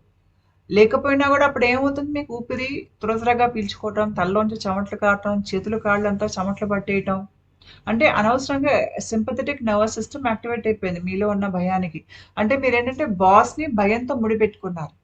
బాస్‌ని చూడంగానే మీకు అడ్రినలిన్ అనేది సిగ్నల్ ఇచ్చేస్తుంది. భయం సిగ్నల్ ఇస్తుంది. అప్పుడు అనవసరంగా గూడా మీకు ఇవన్నీ మీ దేహంలో అవుతాయన్నమాట. జీర్ణం కోసం నుంచి మీకు బ్లడ్ పైవైపుకి డైవర్ట్ అవ్వటం, కాళ్ళల్లోకి డైవర్ట్ అవ్వటం, మీకు చెమటలు పట్టేయటం, గుండె దడదడ కొట్టుకోవటం ఇవన్నీ అవుతాయి. అయితే ఎప్పుడైనా ఇలాగ మధ్య మనకి అనవసరంగా భయమేసినా కూడా మళ్ళీ కాసేపటికి తగ్గిపోతుంది భయం. అంటే అడ్రినలిన్ మీకు ఉత్పత్తి ఆగిపోతుంది. భయం లేదు అని శరీరానికి అర్థమయ్యాక మీకు ఆ స్ట్రెస్ సిగ్నల్ పోతుంది. అయితే కొన్ని సందర్భాల్లో కొంతమంది జీవితాల్లో ఏమవుతుందంటే ఈ స్ట్రెస్ సిగ్నల్ అనేది అట్లా ఉండిపోతుంది. దీన్ని క్రానిక్ స్ట్రెస్ అని అంటారు. అంటే ఎవరైతే వాళ్ళ ఇంట్లో వాతావరణం గాని, వాళ్ళ నిత్యం వాళ్ళ జీవితంలో గనక వాళ్ళు బిక్కుబిక్కుమంటూ భయంలో బతికారనుకోండి, నిత్యం రోజు వాళ్ళని పీడించే అత్తమామలుండొచ్చు, పీడించే మొగుడుండొచ్చు, లేదా పీడించే పెళ్ళాం ఉండొచ్చు. లేకపోతే వాళ్ళుండే వాతావరణంలో వాళ్ళకి భయాలెక్కువుండవచ్చు. అంటే నిత్యం ఒక భయంలో బతుకుతూ ఉంటాడు మనిషి. ఇది క్రానిక్ స్ట్రెస్. చాలా ఏళ్ల మీద అలా బతికారనుకోండి, అప్పుడిక్కడ ఎట్లా ఉంటుందంటే, మీకు హైపోథాలమస్ యాక్టివేట్ అయ్యి మీకు పిట్యూటరీ గ్లాండ్ నుంచి సంకేతం కిడ్నీస్‌కి వచ్చినప్పుడు, ఇక్కడ మీకు కార్టిజాల్ అనేది ఉత్పత్తి అవుతుంది. అంటే అడ్రినలిన్ కాకుండా కార్టిజాల్ అనేది ఉంటుంది. ఇది హెచ్‌పిఏ యాక్సెస్ అంటారు. అంటే హైపోథాలమస్, పిట్యూటరీ, అడ్రినల్ అనే ఒక యాక్సెస్ ఉంటుంది. అంటే దాని మార్గంలో మీకు సంకేతాలు వచ్చినప్పుడు మీకు కార్టిజాల్ అనేది విడుదలవుతుంది. ఈ కార్టిజాల్ అనేది ఎక్కడ విడుదలవుతుంది? మనిషి చాలా ఒత్తిడిలో, చాలా భయంలో అలా బిక్కుబిక్కుమంటూ ఎన్నో ఏళ్ల మీదుగా బతికినప్పుడు, లేదంటే తెలియని ఒక ఒత్తిడిలో అంటే 10 మందిని మెప్పించే ఒక జీవితం గడుపుతున్న ఈ హింసకి సంబంధించినటువంటి జీవితం గడుపుతున్నా, తను చాలా నిరాదరణకి, అవమానాలకి అలాగా పడుతూ, మాటలు పడుతూ బతుకుతున్నా, తనొక ఇంట్లో బతుకుతున్నా, ఆ ఇంట్లో వాళ్ళెవరు అతన్ని వాళ్ళగా చూసుకోకుండా బయట మనిషిలా వెలేసినట్టు చూడటం, లేపోతే వాళ్ళ మాట తీసి పక్కకు పడేయటం, ప్రతి దానికి వాళ్ళని తిట్టటం, కొట్టటం, ఇట్లాంటివి చేస్తున్నప్పుడు ఏమవుతుందంటే, ఈ మనిషి దేహంలో చాలా కాలం మీదుగా ఇట్లా అవమాన భారాలు అన్నీ అనుభవించినందుకు, నిందలు పడినందుకు, దుఃఖంలోకి వెళ్ళినందుకు వాళ్ళ దేహంలో కార్టిజాల్ అనేది ఉత్పత్తవుతుంది. అయితే ఒక్క స్థాయి తర్వాత కార్టిజాల్ ఉత్పత్తి అనేది ఆగిపోవాలి. కానీ ఇక్కడేమవుతుందంటే, కార్టిసాల్ ఉత్పత్తి అవుతూనే ఉంటుంది ఆగిపోకుండా. అలా చాలా కాలం మీదుగా ఊరుకనే అట్లాగా మనిషి దుఃఖంలోకి, అవమాన భారంలోకెళ్ళి, పీడింపబడి ఉండి, ఒక భయంలో ఆహ్, లజ్జాభావంలో, అపరాధ భావంలో చాలా కాలం బ్రతుకుతూ ఉంటే ఏమవుతుందంటే, నిత్యం ఈ క్రానిక్ స్ట్రెస్ అనేది అంటే కార్టిసాల్ విడుదలవుతూనే ఉంటుంది ఒంట్లో. మనిషి ఆ స్ట్రెస్‌లో బతుకుతాడు. ఈ హెచ్‌పిఏ యాక్సిస్ అనేది అది ఆన్ అయ్యుంటుంది. అది ఆఫ్ అవ్వాలి. కార్టిజాల్ ఎక్కువగా ఉత్పత్తి అయ్యి మనిషి ఆరోగ్యం పాడవుతోంది అనే దానికి సూచన ఏమిటి అంటే, ఆ మనిషికి మెడ వెనక హంప్ లాగా అంటే ఒక చిన్న పొంగులాగా వస్తుంది. అది మీకు శరీరంలో కార్టిజాల్ చాలా ఎక్కువగా విడుదలవుతోంది అనడానికి సంకేతం. ఎప్పుడైతే మీకు కార్టిజాల్ ఉత్పత్తి తగ్గిపోతుందో, ఆ మెడ వెనక ఉన్న హంప్ కాస్త అది మళ్ళీ పోతుందనమాట. తర్వాత చాలా మందికి కడుపు చుట్టూ కొవ్వు పెరిగిపోతుంది. ఇలా కొవ్వు పెరగటానికి కూడా కారణం అకారణంగా బాధలు, ఒత్తిడిలో చాలామంది లావెక్కిపోతారు. దానికి కారణం ఏమిటి అంటే కార్టిజాల్ యొక్క ప్రభావం. ఒకవేళ అతనికి కార్టిజాల్ తగ్గి సెరటోనిన్ పెరిగితే మళ్ళీ కడుపు పోతుంది మనిషికి వచ్చింది. అంతేకాకుండా ముఖం ఏదైతే కోలగా అందమైన ముఖం ఉందో అది గుండ్రంగా అయిపోవటం. ముఖంలో ఉన్నటువంటి ఆహ్, ముక్కు గాని, మూతి గాని కొద్దిగా పెద్దవయ్యి అవి కూడా గుండ్రంగా పెద్దగా అవ్వటం. ఇవన్నీ మీకు దేహంలో కార్టిజాల్ చాలా ఎక్కువగా ఉత్పత్తి అవుతున్నాయనే దానికి సూచనలు. అది ఆఫ్ కాలేదనుకోండి, ఈ కార్టిజాల్ ప్రొడక్షన్ అప్పుడు మన ఒంట్లో గ్లూకోజ్ ఉత్పత్తి అనేది ఎక్కువైపోతుంది. అందుకనే చాలా మందికి అట్లా నిత్యం ఒత్తిడిలో బతికే వాళ్ళకి డయాబెటిస్ టైప్ 1 గాని, టైప్ 2 గాని రావటం అనేది సాధారణ విషయం. అయితే మనం ఒత్తిడిలో లేనప్పుడు ఏమవుతుందంటే, మన తల లోపల అంటే హైపోథాలమస్, హిప్పోకాంపస్ లోపల సెన్సార్స్ ఉంటాయి. ఈ మనిషి ఇంక ఒత్తిడిలో లేడు అని చెప్పి ఆ సెన్సార్స్ ఏం చేస్తాయంటే కార్టిజాల్ ఉత్పత్తిని ఆపేస్తూ సంకేతాలు పంపిస్తాయి. అప్పుడు కార్టిజాల్ ఉత్పత్తి అనేది ఆగిపోతుంది. అయితే ఈ మనిషి దేహంలో గనక చాలా ఏళ్ల తరబడి మీదుగా ఇట్లా స్ట్రెస్ అనుభవిస్తూ అంటే ఎప్పుడు నిత్యం ఒత్తిడిలో ఉంటూ అలా శరీరం అలా అక్కడ ఉండిపోయిందనుకోండి చాలా కాలం. ఈ క్రానిక్ స్ట్రెస్ వలన ఈ హెచ్‌పి యాక్సిస్ డిస్‌ఫంక్షన్ అయిపోతుంది. అంటే ఫంక్షనింగ్ సరిగ్గా ఉండదు. అలా లేనప్పుడు పరిస్థితి ఏంటంటే ఆటో ఇమ్యూన్ డిసీజెస్ అనేవి వస్తాయి. ఇక్కడ ఒక విషయం మీరు గ్రహించాలి. మనిషి ఒత్తిడిలో ఉన్నప్పుడు ఒక సంఘటన జరగొచ్చు. అంటే ఎవరో అతన్ని అవమానించి ఉండవచ్చు. కానీ ఆ అవమానం తర్వాత అంతా కూడా గుర్తుంటుంది ఆ మనిషికి. అంటే ఎవరైనా 2 నిమిషాలు అవమానించొచ్చు. కాకపోతే వాళ్ళు నన్ను తీసి పారేశారు అనేది సబ్‌కాన్షియస్ మైండ్‌లో గుర్తుపెట్టుకుంటుంది సబ్‌కాన్షియస్ మైండ్. అది తిరిగి రిప్లే చేస్తూ ఉంటుంది. అది చేస్తున్నప్పుడల్లా మనిషి మళ్ళీ అంతే తీవ్ర స్థాయి దుఃఖంలోకెళ్ళిపోతాడు. ఇక్కడేంటంటే మన సబ్‌కాన్షియస్ మైండ్‌కి నిజంగా జరిగే విషయానికిను, ఒక జ్ఞాపకానికి తేడా తెలియదు. ఆ జ్ఞాపకాన్ని తిరిగేస్తున్నప్పుడు గూడా మన ఒంట్లో అవే మార్పులు జరుగుతాయి. సింపథెటిక్ నర్వస్ సిస్టమ్ యాక్టివేట్ అవ్వటం, శరీరం ఒత్తిడిలోకెళ్ళటం, అవన్నీ మళ్ళీ అవే సంకేతాలనేవి మళ్ళీ దేహంలో అవుతాయన్నమాట. మళ్ళీ ఆ పరిస్థితిలో వాళ్ళు తీసుకునే నిర్ణయాలు గూడా వాళ్ళని ఇంకా రిస్క్‌లో పెట్టేటువంటి నిర్ణయాలవ్వటం. ఉదాహరణకు చూడండి, కొంతమందికి ప్రేమలో విఫలం అయిపోతారు. అంటే వాళ్ళు ప్రేమించే వ్యక్తి మంచి వ్యక్తి కాదు. వాళ్ళని పీడించే వ్యక్తి.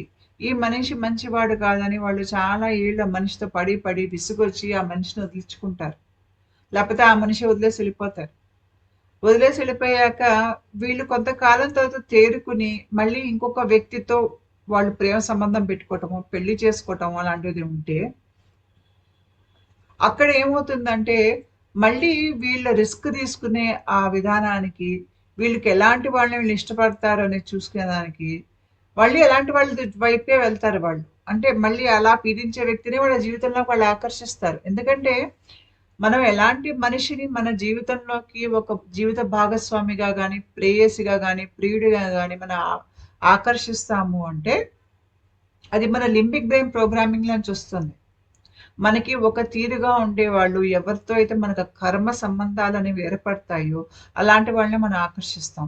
మనం గనక బయట ఎక్కువగా మనుషుల్ని మెప్పించే ప్రయత్నం, ఎదుటి వాళ్ళని బాగా చూసుకోవాలి, ఎదుటి వాళ్ళు నన్ను సరిగ్గా చూడకపోయినా నేను వాళ్ళకి చేస్తాను అనేటువంటి స్వభావం గనక మీకుందనుకోండి, మీరు మీ జీవితంలోకి మంచి వాళ్ళని ఆకర్షించలేరు. మీరు మీ జీవితంలోకి మిమ్మల్ని పీడించి ఎలా వాడుకుందాం అని చూసే వాళ్ళని మీరు ఆకర్షిస్తారు. మీ ప్రవర్తన బట్టి, మీ పరిస్థితి బట్టి మీరు తిరిగి, తిరిగి మళ్ళీ అలాంటి వాళ్ళనే మీ జీవితంలోకి ఆకర్షిస్తారు. ఎందుకంటే మీకు కర్మ రుణం అనేది అలాంటి వాళ్ళతోనే ముడిపడి ఉంది. మీరెప్పుడైతే జీవిత పాఠాలు నేర్చుకుని తొందరగా ఎదుగుతారో, ఆ తర్వాత ఇలాంటి వాళ్ళని మీ జీవితంలోకి ఆకర్షించటం మీరు మానేస్తారు. ఎందుకంటే మీ లింబిక్ ప్రోగ్రామింగ్ దాటి బయటకొచ్చేస్తారు. మీరు పాఠాలు నేర్చుకున్నప్పుడు. అప్పుడు సరైన వ్యక్తిని మీరు మీ జీవితంలోకి ఆహ్వానిస్తారనమాట. కాబట్టి ఇక్కడ మనం తీసుకున్న నిర్ణయాలు గాని, మనం గనక సెరటోనిన్ సరిగ్గా ఉత్పత్తి కాకపోతే రిస్క్ అనేది ఎక్కువ తీసుకోవటం, దాని మూలంగా అనవసరపు వ్యక్తుల్ని జీవితంలోకి ఆకర్షించటం, అనవసరపు పరిస్థితుల్ని బాధపెట్టే, భయపెట్టేటువంటి సంఘటనల్ని మనం ఆకర్షించటం అలాంటిది జరుగుతుంది. అయితే నేను ఇందాక చెప్పినట్టు ఈ హెచ్‌పిఏ యాక్సెస్ అంటే hypothalamus pituitary gland, adrenal gland ఈ 3 కలిపి ఉన్న యాక్సెస్ గనక నిత్యం నడుస్తూ ఉందనుకోండి, కార్టిజాల్ అలా ఉత్పత్తి అవుతూ ఉంటే చాలా కాలం మీదుగా హెచ్‌పిఏ యాక్సెస్ అనేది డిస్‌ఫంక్షన్ అవుతుంది. అంటే మీకు ఒత్తిడి అనే ఒక పరిస్థితి తొలగిపోయినా గూడా మీ దేహం ఆ ఒత్తిడిలో ఉండటానికే అలవాటు పడిపోయింది. ఒత్తిడి లేకపోయినా గూడా ఒత్తిడి ఉన్నట్టుగానే అది అలా నడుస్తూనే ఉంటుంది. అలా నడవటం మూలంగా మీకేంటంటే సబ్‌కాన్షియస్ మైండ్‌లో ఆ విషయం అలా తిరుగుతూనే ఉంటుంది. దాంట్లో నుంచి మీరు బయటికి రాలేరు. దాంట్లో నుంచి మీరు బయటికి రావాలంటే హెచ్‌పిఏ యాక్సెస్ స్విచ్ ఆఫ్ అవ్వాలి. ఒకవేళ అది గనుక స్విచ్ ఆఫ్ కాకపోతే అది ఆటో ఇమ్యూన్ డిజీజ్‌గా మారుతుంది. అంటే చాలామందికి ఆధ్యాత్మిక జాగృతి దేహంలో జరిగినప్పుడు, ముఖ్యంగా ఎవరికైతే చాలా క్షోభ, బాధ తర్వాత ఆధ్యాత్మిక జాగృతి జరుగుతుందో, ఆధ్యాత్మిక జాగృతి జరగడానికి చాలా కారణాలుంటాయి. దాంట్లో ఒకటి తీరని వ్యధ అనుభవించిన మనిషికి కూడా అది ఆధ్యాత్మిక జాగృతి జరుగుతుంది.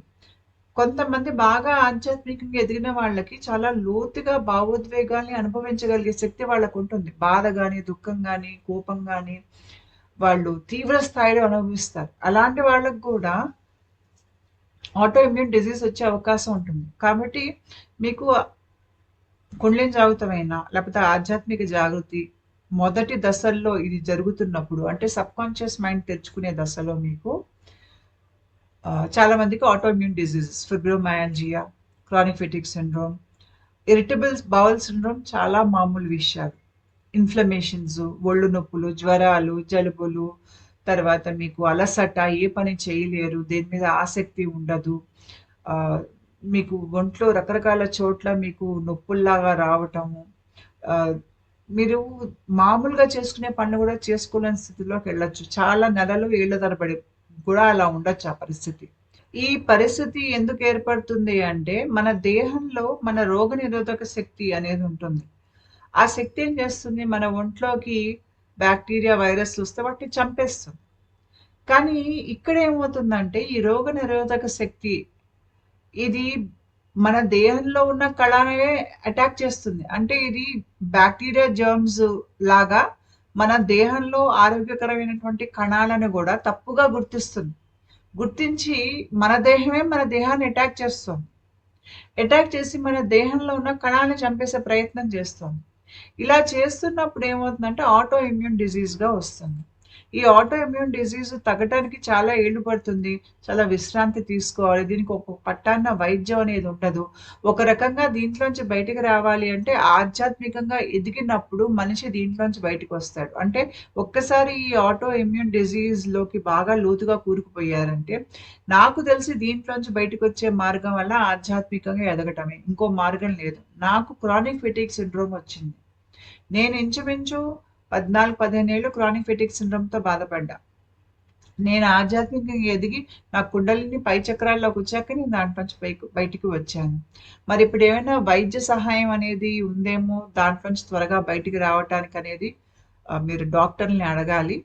నాకు తెలిసి అక్కడ గూడా కొంతవరకు వాళ్ళు వైటమిన్స్, మినరల్స్ ఇచ్చి ఎక్సర్సైజ్ చేసి ఏదో ఇలా బతకమనే ఒక సరైన విధానంలో ఎలా ఉండాలి అనేది చెప్తారే తప్ప, పెద్ద అలా చటుక్కుమని దాంట్లోంచి బయటకొచ్చేసేటువంటి వైద్యం ఇప్పటికీ లేదు అనేది నాకు అర్థమైన వంటి సంగతి. మీరైనా ఇట్లాంటి పరిస్థితి మీకుంటే మీరు డాక్టర్‌ని సంప్రదించండి. ఇక్కడ ఉన్నవి న్యూరాన్స్ అంటే నర్వ్ సెల్స్ మన నరాల్లో ఉన్నటువంటి కణాలు. ఈ నరాల కణాల మధ్యలో సంకేతాలెళ్ళాలి. ఇవెలా వెళ్తాయంటే కెమికల్స్‌గా వెళ్తాయి. మీకు కోపంగా ఉందా? దుఃఖంగా ఉందా? మీకు నిద్ర వస్తోందా? మీకు ఆకలి వేస్తోందా? లేదంటే మీకిప్పుడు ఒంట్లో హుషారుగా, తాజాగా ఉన్నారా? ఇలాంటి మూడ్ చేంజెస్ గానీ, ఇంకా రకరకాల విషయాలు అన్నీ కూడా ఈ కణాల మధ్యలో సంభాషణ వలన మన దేహం అనేది ఇది ఆ రకంగా పనిచేస్తుంది. అయితే ఈ కణాల మధ్య సంభాషణ ఏమిటి అంటే న్యూరో ట్రాన్స్‌మిటర్స్, కెమికల్ మెసెంజర్స్ ఇవి. ఈ న్యూరో ట్రాన్స్‌మిటర్స్ ఎట్లా ఉత్పత్తి అవుతాయో దాన్ని బట్టి మీకు మీ మానసిక పరిస్థితి అనేది ఉంటుంది. ఉదాహరణకి మీరు సెరటోనిన్ తీసుకున్నారనుకోండి. ఎందుకంటే ఈరోజు టాపిక్ సెరటోనిన్ కాబట్టి మీకు న్యూరో ట్రాన్స్‌మిటర్స్‌లో చాలా రకాలుంటాయి. అంటే డోపమైన్ ఉంటుంది, గ్లూటమేట్ ఉంటుంది, అసిటైల్ కోలైన్ ఉంటుంది. చాలా ఉంటాయి న్యూరో ట్రాన్స్‌మిటర్స్. మన దేహంలో ముఖ్యంగా మెదడులో, వెన్నులో ఉత్పత్తి అవుతాయి. ఇంకా చాలా చోట్ల గూడా ఉత్పత్తి అవుతాయి రకరకాల న్యూరో ట్రాన్స్‌మిటర్స్. ఇవి మన దేహాన్ని నియంత్రిస్తాయి. దాంట్లో పనులని, మన మానసిక స్థితిని గూడా నియంత్రిస్తాయి ఇవి. కానీ ఈరోజు మనం సెరటోనిన్ గురించి మాట్లాడుతున్నాం కాబట్టి, సెరటోనిన్ మన దేహంలో చేసేవంతా ఏంటి అంటే, మనం ఎప్పుడు నిద్రపోవాలి, మనకి మెలకువ రావటం, తర్వాత మన దేహంలో వేడి, మన జ్ఞాపక శక్తి, మన నొప్పి ఏ రకంగా మనం దాన్ని మన దేహంలో ఏ రకంగా ఏ మార్గాల ద్వారా మన నొప్పి వెళ్తుంది, ఎలా అనుభవిస్తాం దాన్ని. తర్వాత తల్లి, పిల్లకి మధ్యలో ఒక ప్రేమ అనురాగం అంటే ఇప్పుడు ఒక పాప పుట్టిందనుకోండి. పాపకి తల్లి పాలివ్వాలి. ఆ బంధం అనేది ఏర్పడాలి కదా! అక్కడ గూడా మీకు సెరటోనిన్ అనేది మీకు అక్కడ రావాలి. ఇంకా వేరే హార్మోన్స్ కూడా రావాలి. తల్లి శరీరంలో ఉత్పత్తి అవ్వాలి. ఇలా మీకు మన మధ్య సంబంధ బాంధవ్యాలు, మనం ఎలా ఏర్పరచుకుంటాము, మన ప్రవర్తన, మన మూడ్స్ ఎలా ఉంటాయి, వీటన్నింటి మీద ముఖ్యంగా స్వాదిష్టాన చక్రానికి సంబంధించిన వాటి మీదంతా సెరటోనిన్ నియంత్రణలో ఉంటాయవి. అయితే నేను ఇందాక చెప్పినట్టు వారాహి దేవి ఒక్క నియంత్రణలో ఈ సెరటోనిన్ ప్రొడక్షన్ అనేది ఉంటుంది. మీకు సెరటోనిన్ తాళు చక్ర భాగంలో తలలో మీకు రెఫైన్ న్యూక్లియై ఉంటాయి. అక్కడ మీకు తల లోపల మీకు సెరటోనిన్ అనేది ఉత్పత్తి అవుతుంది. అయితే మీకు తలలో ఉత్పత్తి అయ్యేటువంటి సెరటోనిన్ అది 10% మటుకే. అది మీకు తల లోపల సెరటోనిన్ పాత్వేస్ అనేది అది సృష్టిస్తుంది. మీకు సెరటోనిన్ గనక తక్కువ ఉంది మనిషిలో అంటే డిప్రెషను, నాకు మూడ్ బాలేదు అంటాను చూడండి. అది ఏదో ఎప్పుడు ఒత్తిడిలో ఉన్నటువంటి ఒక అనుభవం. అందుకనే ఎక్కువగా ఒత్తిడిలో, భయం అనే ఒక పరిస్థితిలో గడిపే వాళ్ళకి శరీరంలో సరిగ్గా సెరోటోనిన్ ఉత్పత్తి కాదు. ముఖ్యంగా చాలామంది టీవీ సీరియల్స్ చూసి, ఆ కోపంలో, భయంలో, లేదంటే వార్తలు వింటూ, ఆ కోపంలో, ఉద్రిక్తంలోకెళ్ళిపోతూ ఉంటారు. నిత్యం రెచ్చగొట్టేటువంటి, లేదంటే భయపెట్టేటువంటి ఇట్లాంటి విషయాలనే చూడటం, వింటాను అనేటి వాటికి అలవాటు పడిపోయి ఉంటారు. అక్కడేంటంటే వాళ్ళ మానసిక స్థితి కాసేపు కోపోద్రేకంలోకి, కాసేపు కోరికల్లోకి, కాసేపు భయంలోకి ఊగిసలాడుతూ ఉంటుంది. ఒక ఒత్తిడి అనేది నిత్యం వాళ్ళల్లో ఉంటుంది. అలా ఉన్నప్పుడు ఏంటంటే, సెరోటోనిన్ సరిగ్గా ఉత్పత్తి కాదు. అంతే కాకుండా ఎవరైనా ఇంట్లో మరీ కఠినంగా క్రమశిక్షణ పేరున ఒకళ్ళనొకళ్ళు పీడించుకుంటూ, హింసించుకుంటూ బతుకుతూ ఉంటే, లేదంటే ఇంట్లో వాళ్ళందరూ కోడల్ని పీడిస్తున్నారనుకోండి, ఆ అమ్మాయికి ఒంట్లో సెరోటోనిన్ ఉత్పత్తి కాదు. దాంతో అమ్మాయి దుఃఖంలోకి తీవ్ర మానసిక స్థితి పడిపోతుంది ఆ అమ్మాయి తీవ్రంగా. పడిపోయి తర్వాత క్రమేపీ అలా చాలా ఏళ్ళలా ఉంటే ఆ అమ్మాయికి డయాబెటిస్ లాంటిది రావటం. లేదంటే బాస్ ఒకటే హింసిస్తున్నా అదే బాస్ ఆఫీస్‌లో పనిచేస్తూ ఒక 20 ఏళ్ళకేంటంటే డయాబెటిస్ వచ్చేస్తుంది. ఇంకా సెరోటోనిన్ సరిగ్గా గనుక ఉత్పత్తి కాకపోతే మీకు సూసైడల్ ప్రాబ్లమ్ గూడా ఉంటుంది. అందుకనే ఎవరికైనా ప్రేమలో పెటాకులైనప్పుడు ఏమవుతుంది ఒంట్లో టక్కుమని సెరోటోనిన్ లెవెల్ పడిపోతుంది. ప్రేమలో ఉన్నప్పుడు ఆ మనిషితో ఉన్నప్పుడు సెరోటోనిన్ ఉత్పత్తి బాగా అవుతుంది. టక్కుమని ఆ మనిషి మనల్ని వదిలేసి వెళ్ళిపోయినప్పుడు మనకేంటంటే ఒక దుఃఖంలోకి, ఒక డిప్రెషన్‌లోకి వెళ్ళిపోతాం. అలా వెళ్ళినప్పుడు మన దేహంలో సెరోటోనిన్ లెవెల్ పడిపోతుంది. ఇంకా వేరే మార్పులు గూడా జరుగుతాయి. అయితే ఇలా మనకి టక్కుమని సెరోటోనిన్ మనకి దేహంలో పడిపోయినప్పుడు, ఆత్మహత్య ఆలోచనలు, ఆ ప్రయత్నాలు అప్పుడే చేస్తారు మనుషులు. తర్వాత జీవితం నా అదుపులో పెట్టుకోవాలి, నా ఆధీనంలో పెట్టుకోవాలి, లేకపోతే నన్నెవరు పట్టించుకోవట్లేదు అని అలా వెళ్ళిపోయినా కూడా వాళ్ళకి సెరోటోనిన్ పడిపోతుంది. ఎందుకంటే వాళ్ళు ఎదుటి మనిషిని అదుపులో పెట్టుకునేటువంటి ప్రయత్నం చేస్తున్నారిక్కడ. అంటే వాళ్ళ హింసనైనా వాడి ఎదుటి మనిషిని అదుపులో పెట్టుకోవాలి అనుకున్న వాళ్ళకి కూడా సెరోటోనిన్ అంత ఉత్పత్తి కాదు. అందుకనే తల్లిదండ్రులు ఎవరైనా కొద్దిగా ఇట్లాగా పీడించి హింసించే వాళ్ళై ఉండి, వాళ్ళకి పిల్లల మీద అంత ప్రేమ లేదనుకోండి, వాళ్ళ దేహంలో వీడు నా కొడుకు, లేకపోతే నా కూతురు అనేది ఉండదు. వాళ్ళు ఇష్టం వచ్చినట్టు వాళ్ళని హింసిస్తారు. ఎందుకంటే వీళ్ళకి సెరోటోనిన్ అనేది ఉత్పత్తి కావట్లేదు తల్లిదండ్రుల ఒంట్లో ఇక్కడ. తర్వాత స్కైజోఫ్రేనియా, ఫోబియాస్ మీకు సెరోటోనిన్ కూడా చాలా ఎక్కువగా ఉత్పత్తి అయిందనుకోండి, మనకి భ్రమలనేవి కూడా కలుగుతాయి. ఆ భ్రమల్లో కూడా మనకి ఇంకా కొత్త భయాలనేవి మొదలవుతాయి. ఈ రకంగా మనకి సెరోటోనిన్ మళ్ళీ రకరకాలుగా ప్రభావితం చేస్తుంది. అది ఎంత తయారవ్వాలి మన దేహంలో, అంతే తయారవ్వాలి తప్ప ఎక్కువ, తక్కువ తయారైందంటే ఇవన్నీ కాకుండా మీకు సెరోటోనిన్ ఇంకో చోట కూడా పనిచేస్తుంది. అదెక్కడంటే మీకు బయట నుంచి మంచి అవకాశాలు మీ జీవితంలో రావాలన్నా, లేదు అంటే మీకు సృజనాత్మకత మీ జీవితంలో పెరగాలన్నా, మీరు చేసే పని వలన మీకు ఆనందం లాంటిది కలగాలన్నా, ముందు మీ దేహంలో సెరోటోనిన్ లెవెల్ సరిగ్గా ఉండాలి. ఎవరైతే బాగా పీడ, హింస అనుభవిస్తున్నారనుకోండి, వాళ్ళకి బయట నుంచి ఎక్కువ అవకాశాలు రావు. ఎందుకు రావంటే వాళ్ళ దేహంలో సెరోటోనిన్ లెవెల్ తక్కువుంది.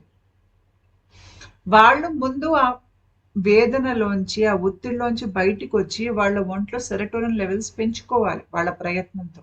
ఆ పెంచుకున్నప్పుడు ఏంటంటే, బయట పరిస్థితులు గూడా వాళ్ళకి అనుకూలంగా తయారయ్యి, వాళ్ళకి కొత్త అవకాశాలనేవి వస్తాయి. వాళ్ళ జీవితం మార్చుకోగలుగుతారు వాళ్ళు.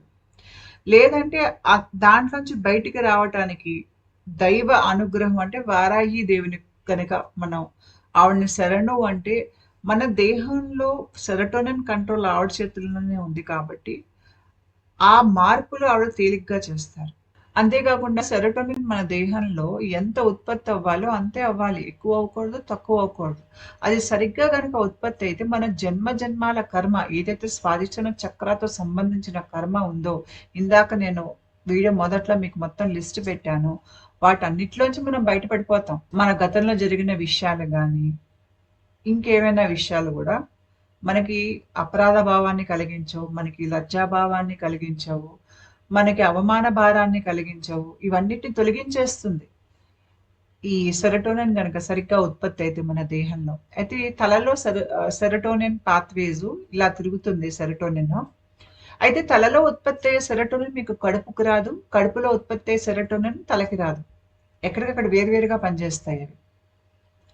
అయితే ఈ సెరటోనిన్ ఏదైతే కడుపులో మీకు ప్రేగుల్లో ఉత్పత్తి అవుతుందో, ఇది గనక చూసారంటే ఇది స్వాదిష్టాన చక్రం ఆధీనంలోకి వస్తుంది. 90% ఇక్కడే తయారవుతుంది మీకు. అందుకనే మీరు చాలా ఆనందంగా ఉందనుకోండి, మీ జీవితంలో ఒత్తిడి వెళ్ళిపోయింది, మీ ఆరోగ్యం కోలుకుంది, మీరు నేర్చుకోవాల్సిన పాఠాలు నేర్చుకున్నారు. అంటే ఇప్పుడు ఇట్లాంటి మనుషులు నా జీవితంలో ఉండకూడదు. ఇట్లాంటి పరిస్థితులు నేను మళ్ళీ నా దగ్గరికి రానివ్వకూడదు అని నిర్ణయాలు తీసుకొని మీరలా గట్టిగా బతుకుతున్నారనుకోండి. అంటే ఇక్కడ మీరేం చేస్తున్నారు? నా జీవితం, నా ఆరోగ్యం, నా స్వాతంత్రం నాకు ముఖ్యం. మిగతావన్నీ తర్వాతే అన్నట్టుగా మీరిక్కడ బతుకుతున్నారు.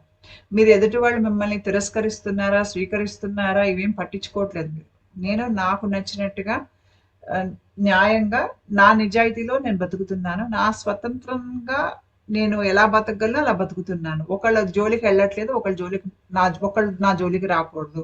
అనే ఒక తీరులో మీరు బ్రతికినప్పుడు ఏంటంటే, మీరు మీ ఒంట్లో ఇప్పుడు సెరటోనిన్ లెవెల్స్ ఇటు అటు కావు. ఎందుకంటే మీరు మీ మానసిక స్థైర్యం నుంచి బ్రతుకుతున్నారు.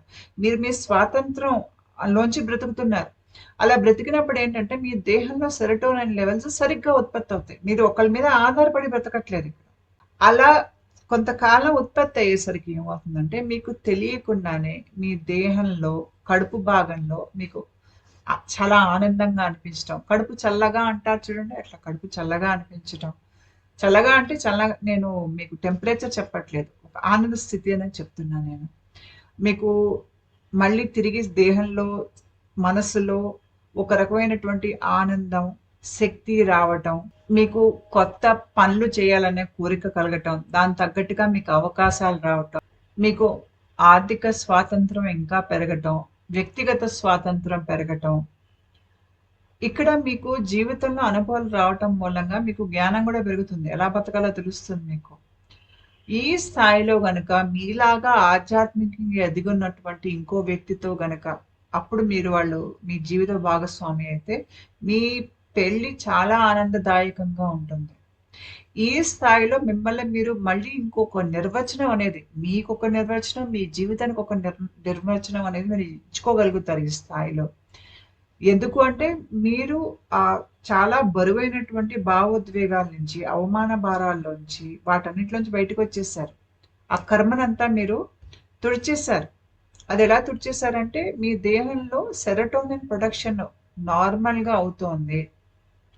అలా కొంతకాలం నార్మల్‌గా అయితే ఆటోమేటిక్‌గా అవన్నీ తుడిచిపెట్టుకుపోతాయి. ఇంక ఉండవు మీకవి. మిమ్మల్ని బాధించవు. మీరు మారిపోతారు. వేరే వ్యక్తిగా మారిపోతారు. ఒక ఆత్మస్థైర్యం ఎక్కువగా ఉన్నటువంటి వ్యక్తిగా మారిపోతారు. మీకు మీ దేహంలో సెరటోనిన్ గనుక సరిగ్గా ఉత్పత్తి అయితే, అక్కడ మీకు వచ్చే మార్పులేమిటి అంటే, మీరు ఎదుటి వాళ్ళు మిమ్మల్ని తిరస్కరిస్తారనో, లేకపోతే ఎదుటి వాళ్ళు మిమ్మల్ని స్వీకరించాలనో మీరు పనులు చేయరు. మీకు ఏది సరనిపిస్తే అది చేస్తారు.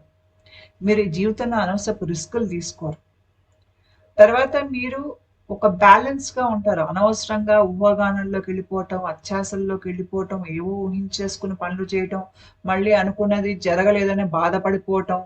అంటే దుఃఖానికి కృంగిపోవటం, సంతోషానికి ఎగిరెగిరి పడటం ఇట్లాంటివి ఉండవనమాట. ఒక రకమైనటువంటి స్థిరత్వం అనేది మనిషిలో వస్తుంది. తర్వాత ఒక కర్మయోగిగా మారతారు. అంటే ఇక్కడేంటంటే మీరు మీ నిజాయితీలోంచి బ్రతికే ప్రయత్నం చేస్తున్నారు. విలువలకు ఎక్కువ మీరిక్కడ ముఖ్యం అనుకుంటున్నారు. అనుకున్నప్పుడు మీరు ఆశాపాశాలకి లోబడి మీరు ఏ పనులు చేయరు. మీకు ఏది సరనిపిస్తే అదే చేస్తారు. ఒక కర్మయోగిలా బతుకుతారు. మీరు ఎలాంటి వాళ్ళని మీ జీవితంలోకి రానిస్తారు, ఎలాంటి వాళ్ళని రానివ్వరు. ఆహ్, మీకు ఒక అవగాహన అనేది ఉంటుంది. మిమ్మల్ని పీడించే వాళ్ళని, వాడుకుందాం అనుకునే వాళ్ళని, అవకాశవాదుల్ని, ఆహ్, చెడు పేరున్న వాళ్ళని, చెడు అలవాట్లున్న వాళ్ళని, చెడు సాంగత్యానికి అన్నిటికి దూరంగా ఉంటారు.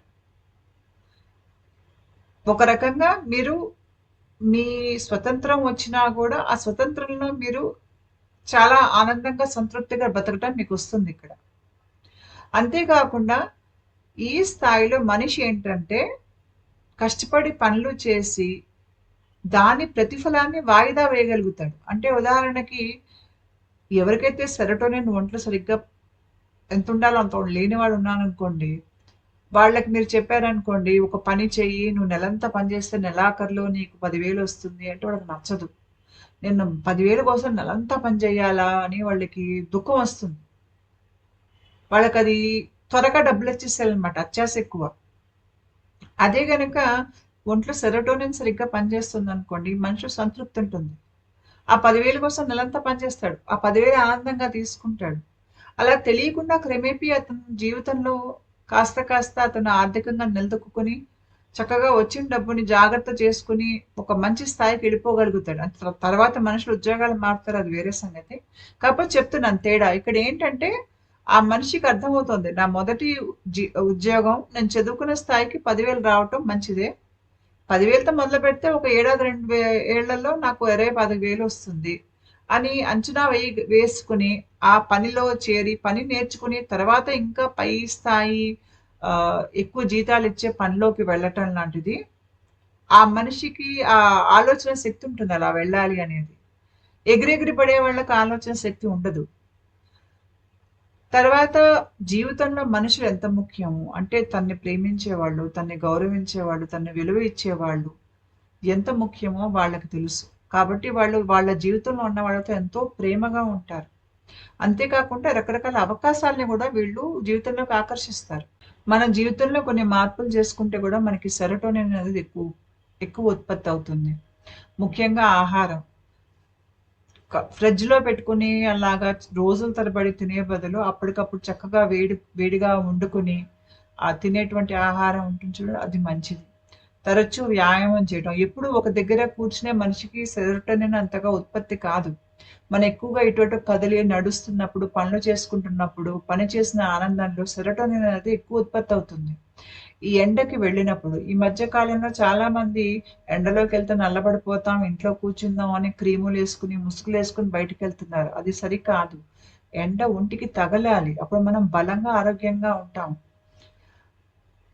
ఎవరైతే బాగా వేదనకు గురి అయి ఉన్నారో, వాళ్ళు ఆ సెరోటోనిన్ తిరిగి వాళ్ళ దేహంలో ఉత్పత్తి అవ్వాలంటే వాళ్ళు కాస్త నిద్ర అనేది ఎక్కువగా పడుకోవాల్సుంటుంది. అంటే రాత్రి కంటికి నిండా నిద్రపోవాలి.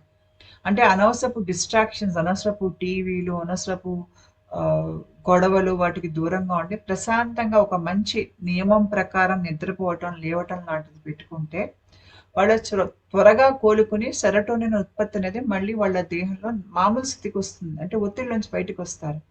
మసాజులకెళ్ళటము, మంచి మనకి ఆర్గానిక్ నూనెలతో మంచి సువాసన కూడినటువంటి నూనెలుంటాయి. పూల సువాసనలు, కెమికల్స్‌వి కాదు. పూల సువాసనలు లేకపోతే పూలు ధరించటం. పూలు లాంటివి సువాసనలకు కూడా మన దేహంలో సెరోటోనిన్ ఉత్పత్తి అవుతుంది. తర్వాత ప్రోబయాటిక్ బాక్టీరియా మనం నిత్యం పెరుగు తింటాం. పెరుగు అనేది ఖచ్చితంగా తింటాం. అది ప్రోబయాటిక్ అది. మళ్ళీ చాలామంది ఈ మధ్య కాలంలో ఉత్తిగా యాంటీబయోటిక్స్ ఏసేసుకుంటూ ఉంటారు. జ్వరం వస్తే యాంటీబయోటిక్స్.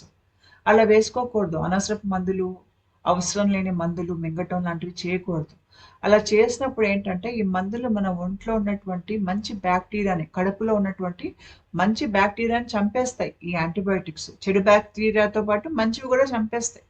చంపేసినప్పుడు మళ్ళీ తిరిగి కడుపులో ఒక మంచి వాతావరణం ఏర్పడటానికి కొంతకాలం పడుతుంది. ఈలోగా మీకు సెరోటోనిన్ ఉత్పత్తి అనేది మీకు అక్కడ దెబ్బతింటుంది. కాబట్టి అనవసరపు మందులు మింగకూడదు. జంక్ ఫుడ్‌కి వీలైనంత వరకు దూరంగా ఉండండి. మరీ ఎక్కువగా షుగర్‌లున్నటువంటి డ్రింకులుంటాయి చూడండి. వాటికన్నిటికి దూరంగా ఉండటం. కొద్దిగా వ్యసనాలకి దూరంగా ఉంటే గనక సెరోటోనిన్ బాగా ఉత్పత్తి అవుతుంది మనకి ఒంట్లో. ధ్యానం చేయటం, బాగా నవ్వటం, చక్కగా సరదాగా కూర్చొని కుటుంబం అంతా ఆటలాడుకోవటం, బయటికి ప్రయాణాలు చేసి నవ్వుకోవటం లాంటిది. లేకపోతే స్నేహితులతో కూర్చొని నవ్వుకోవటం. మన ఇంట్లో గనుక మనకి ఏదైనా జంతువులు పెంచుకుంటే జంతువులతో కాలం గడపటం, చెట్లు, మొక్కల మధ్యలో కాలం గడపటం. అంటే మన చుట్టూ మనని ప్రేమించేవాళ్ళు, మనం ప్రేమించేవాళ్ళం అందరం ఒక దగ్గర ఉంటే ఏంటంటే మనకి సెరోటోనిన్ ఉత్పత్తి ఎక్కువవుతుంది. తర్వాత మనకి ఏవైనా సరదాగా కొన్ని హాబీస్ పెట్టుకోవటం. కళల్లోకి వెళ్ళటం, రకరకాల ప్రయత్నాలు చేయటం, కొత్త విషయాలు నేర్చుకోవటం. మనం కొత్త విషయాలు నేర్చుకుంటున్నప్పుడు గూడా మనకి సెరోటోనిన్ ఉత్పత్తి అవుతుంది. అంతేకాకుండా మనం ఒక సురక్షితమైనటువంటి వాతావరణంలో ఉండటం. అంటే మన ఇంట్లో మనల్ని పీడించే వాళ్ళెవరు ఉండకూడదు. మనం పనిచేసే దగ్గర గాని. అలా ఉన్నప్పుడు ఏంటంటే మనకి సెరోటోనిన్ లెవెల్స్ అనేవి మీకు ఫ్లక్చుయేట్ కావు. మీరు ఎప్పుడు ఆనంద స్థితిలో ఆనందంగా ఉంటారు. తర్వాత అనవసరపు రిస్కులు జీవితంలో తీసుకోకండి. ఇలా ఉన్నప్పుడు మీకు జీవితంలో సంతృప్తి, ఒక ఆనందం అనేది వస్తుంది. అది ఎందుకు వస్తుందంటే సెరోటోనిన్ ఒకడ ప్రభావం వలన వస్తుంది. అయితే వారాహిదేవి అమ్మ మీకు ఎలా పనికొస్తుంది? ఎలా మీకావిడ ఆహ్, కర్మను తీసేస్తారు? ముఖ్యంగా స్వాదిష్టాన చక్రానికి సంబంధించినటువంటి కర్మను తీసేస్తారావిడ. ఆవిడ మీ స్వాదిష్టాన చక్రంలో కర్మను తీసేటప్పుడు ఒత్తిడి ఉంటుంది.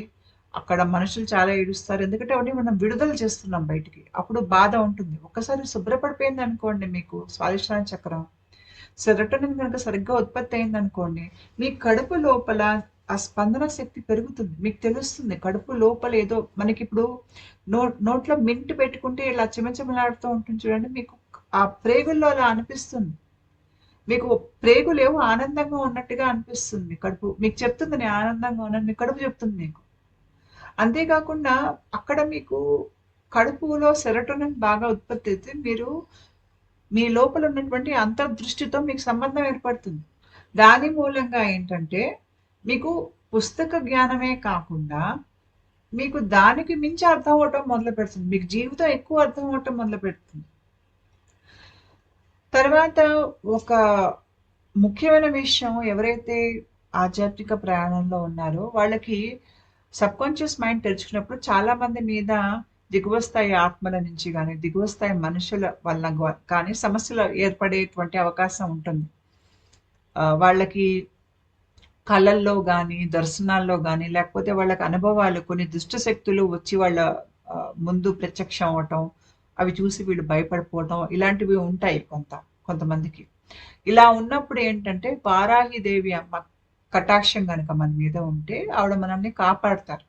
ఆవిడ మన జీవితంలోకొచ్చాక మనకి ఆత్మస్థైర్యం పెరుగుతుంది. గతంలో జరిగిన గాయాలన్నింటిలోంచి ముఖ్యంగా ఎవరైతే ప్రేమలో విఫలమై ఉండి, మీకు స్వాదిష్టాన చక్రం అంటే ప్రేమ వస్తుంది, లైంగిక సంబంధాలు వస్తాయి, మనకి మన అవమానం అవన్నీ దాంట్లోనే వస్తాయి. సో వాటికన్నింటికి సంబంధించిన వాటిలోంచి మనం కోలుకుని బయటకొచ్చేస్తాం. పాత గాయాలన్నీ ఇట్లా మొత్తం మానిపోతాయన్నమాట. వాటి తాలూకు మచ్చలు గూడా ఇంక ఉండవు. గతం తాలూకు ప్రభావం ఏది మన మీద ఉండదు ఇంక స్వాదిష్టాన చక్రానికి సంబంధించి. పాత గాయాలన్నీ మన దేహంలో మానిపోతాయన్నమాట. మానసిక స్థాయిలో గూడా. మానిపోయి మనం దాంట్లో నుంచి బయటకొచ్చేస్తాం. వచ్చేసి ఒక రకంగా మనకి స్వాతంత్రం అనేది వచ్చేస్తుంది మన గతం నుంచి.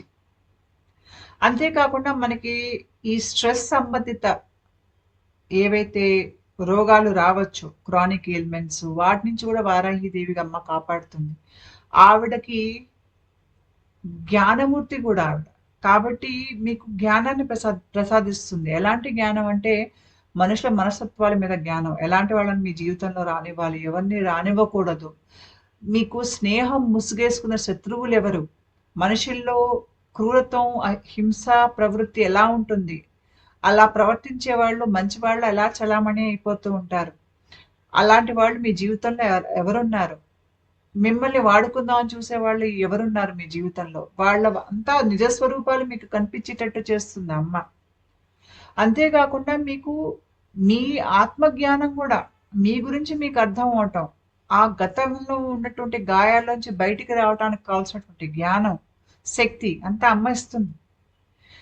అమ్మ మీ జీవితంలోకి వచ్చిందంటే మీరు ఒక రకమైనటువంటి కామ్‌నెస్‌లోకి వెళ్ళిపోతారు. మీ జీవితం అప్పటిదాకా ఏదో తుఫాన్‌లో కొట్టుకుపోతున్నటువంటి ఒక పడవలా ఉండేటువంటి ఒక జీవితం కాస్త మీకు ఆ తుఫాను మొత్తం ఆగిపోయి, పడవ అలాగా నిశ్శబ్దంగా ఒక చక్కటి చల్లని గాలిలో అలా తరంగాల మీద నెమ్మదిగా కదులుతూ వెళ్తుందనమాట.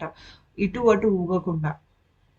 అది వారాహిదేవి మన జీవితంలోకి వచ్చినప్పుడు మనలో జరిగేటువంటి మార్పు. అంతేకాకుండా మనకి కొత్త విషయాలు మనం త్వరగా నేర్చుకుంటాం. కొత్త సబ్జెక్ట్స్ గానీ, కొత్త అవకాశాన్ని జీవితంలోకి ఆకర్షిస్తాం. అది ప్రేమ అవకాశాలవ్వచ్చు, మీకు వ్యాపార అవకాశాలవ్వచ్చు, లేకపోతే మీకేమైనా కొత్త పనులు, కొత్త విద్యలు నేర్చుకునేటువంటి అవకాశం, లేదంటే ఒక గురువుని మీ జీవితంలోకి ఆకర్షించగలిగేటువంటి ఒక అవకాశం, మీ జీవితంలో మంచి మార్పులను తీసుకొచ్చేది వారాహిదేవి. మీ ఆధ్యాత్మిక జాగృతిలో ముందుకెళ్ళటానికి కావాల్సినటువంటి ప్రేరణ, స్ఫూర్తి, ఆ ఊరట మనకేంటంటే ఒక దశలో మనం చాలా ఒక ఒత్తిడిలో ఉంటాము. ఆ ఒత్తిడిలోంచి బయటకొచ్చాక కొంత మనం విశ్రాంతి అనే ఒక స్థితికొస్తాం. ఒక ఊరట అనేది వస్తుంది మనకి. ఆ తుఫాన్ తొలగిపోయాక మనకి ఒక ఊరట అనేది వచ్చేది వారాహిదేవి అమ్మ నుంచి. అంతేకాకుండా మనకి ట్రస్ట్ ఇష్యూస్ ఉంటాయి. అంటే ఒకళ్ళని నమ్మలేం. లేపోతే మనకి ఎవరిని నమ్మాలో తెలీదు. లేకపోతే ఎదుటి వాళ్ళు మనని ఊరికనే అనవసరంగా సందేహిస్తూ ఉంటారు. లేదంటే మన మీద మనకు నమ్మకం ఉండదు. ఇట్లాంటి విషయాలన్నింటి నుంచి కూడా ఆవిడ మనల్ని బయటికి తీస్తారు. అంటే ఈవిడ మిమ్మల్ని దుష్ట శక్తుల నుంచి కాపాడతారు. దుష్ట పరిస్థితులు, మనుషుల నుంచి కాపాడతారు. మీ లోపల ఉన్నటువంటి మీ అనుమానాల, భయాల నుంచి మిమ్మల్ని కాపాడతారు. మిమ్మల్ని తప్పు దారిలోకి వెళ్ళనివ్వకుండా మళ్ళీ ఆధ్యాత్మిక మార్గంలోకి తీసుకొస్తారు. మీ స్వాదిష్టాన చక్రాన్ని శుభ్రం చేస్తారు. మీ గతంలో ఉన్న గాయాలన్నిటిని ఈవిడ మాన్పేస్తారు.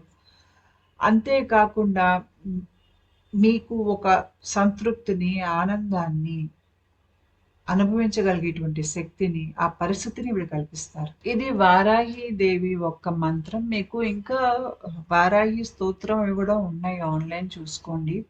ముఖ్యంగా ఎవరికైతే ఆధ్యాత్మిక ప్రయాణంలో వాళ్ళిప్పుడు మొదటి దశలో ఉన్నారు, వాళ్ళకి కళల్లో ఎక్కువగా నీళ్లు కనిపిస్తున్నాయి. ఎక్కువగా భావోద్వేగాల్ని విడుదల చేస్తున్నారు. లేపోతే దుఃఖంలోంచి, గతంలో జరిగినటువంటి దుఃఖం, అవమానంలోంచి బయటికి వచ్చేటువంటి ఒక ప్రయత్నం చేస్తున్నారు.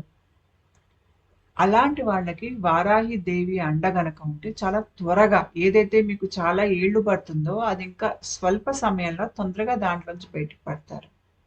ఇది వారాహి అమ్మ ఆధ్యాత్మికంగా ఎదిగే వారికి ఆవిడ దీవెన, కటాక్షం ఇలా పనిచేస్తాయి. మీరు ఈ అమ్మ కటాక్షాన్ని వాడుకొని తొందరగా ఆధ్యాత్మికంగా ఎదగాలి అని ఒక ఆశతో నేను ఈ వీడియో చేశాను. ఉంటానండి. నమస్కారం.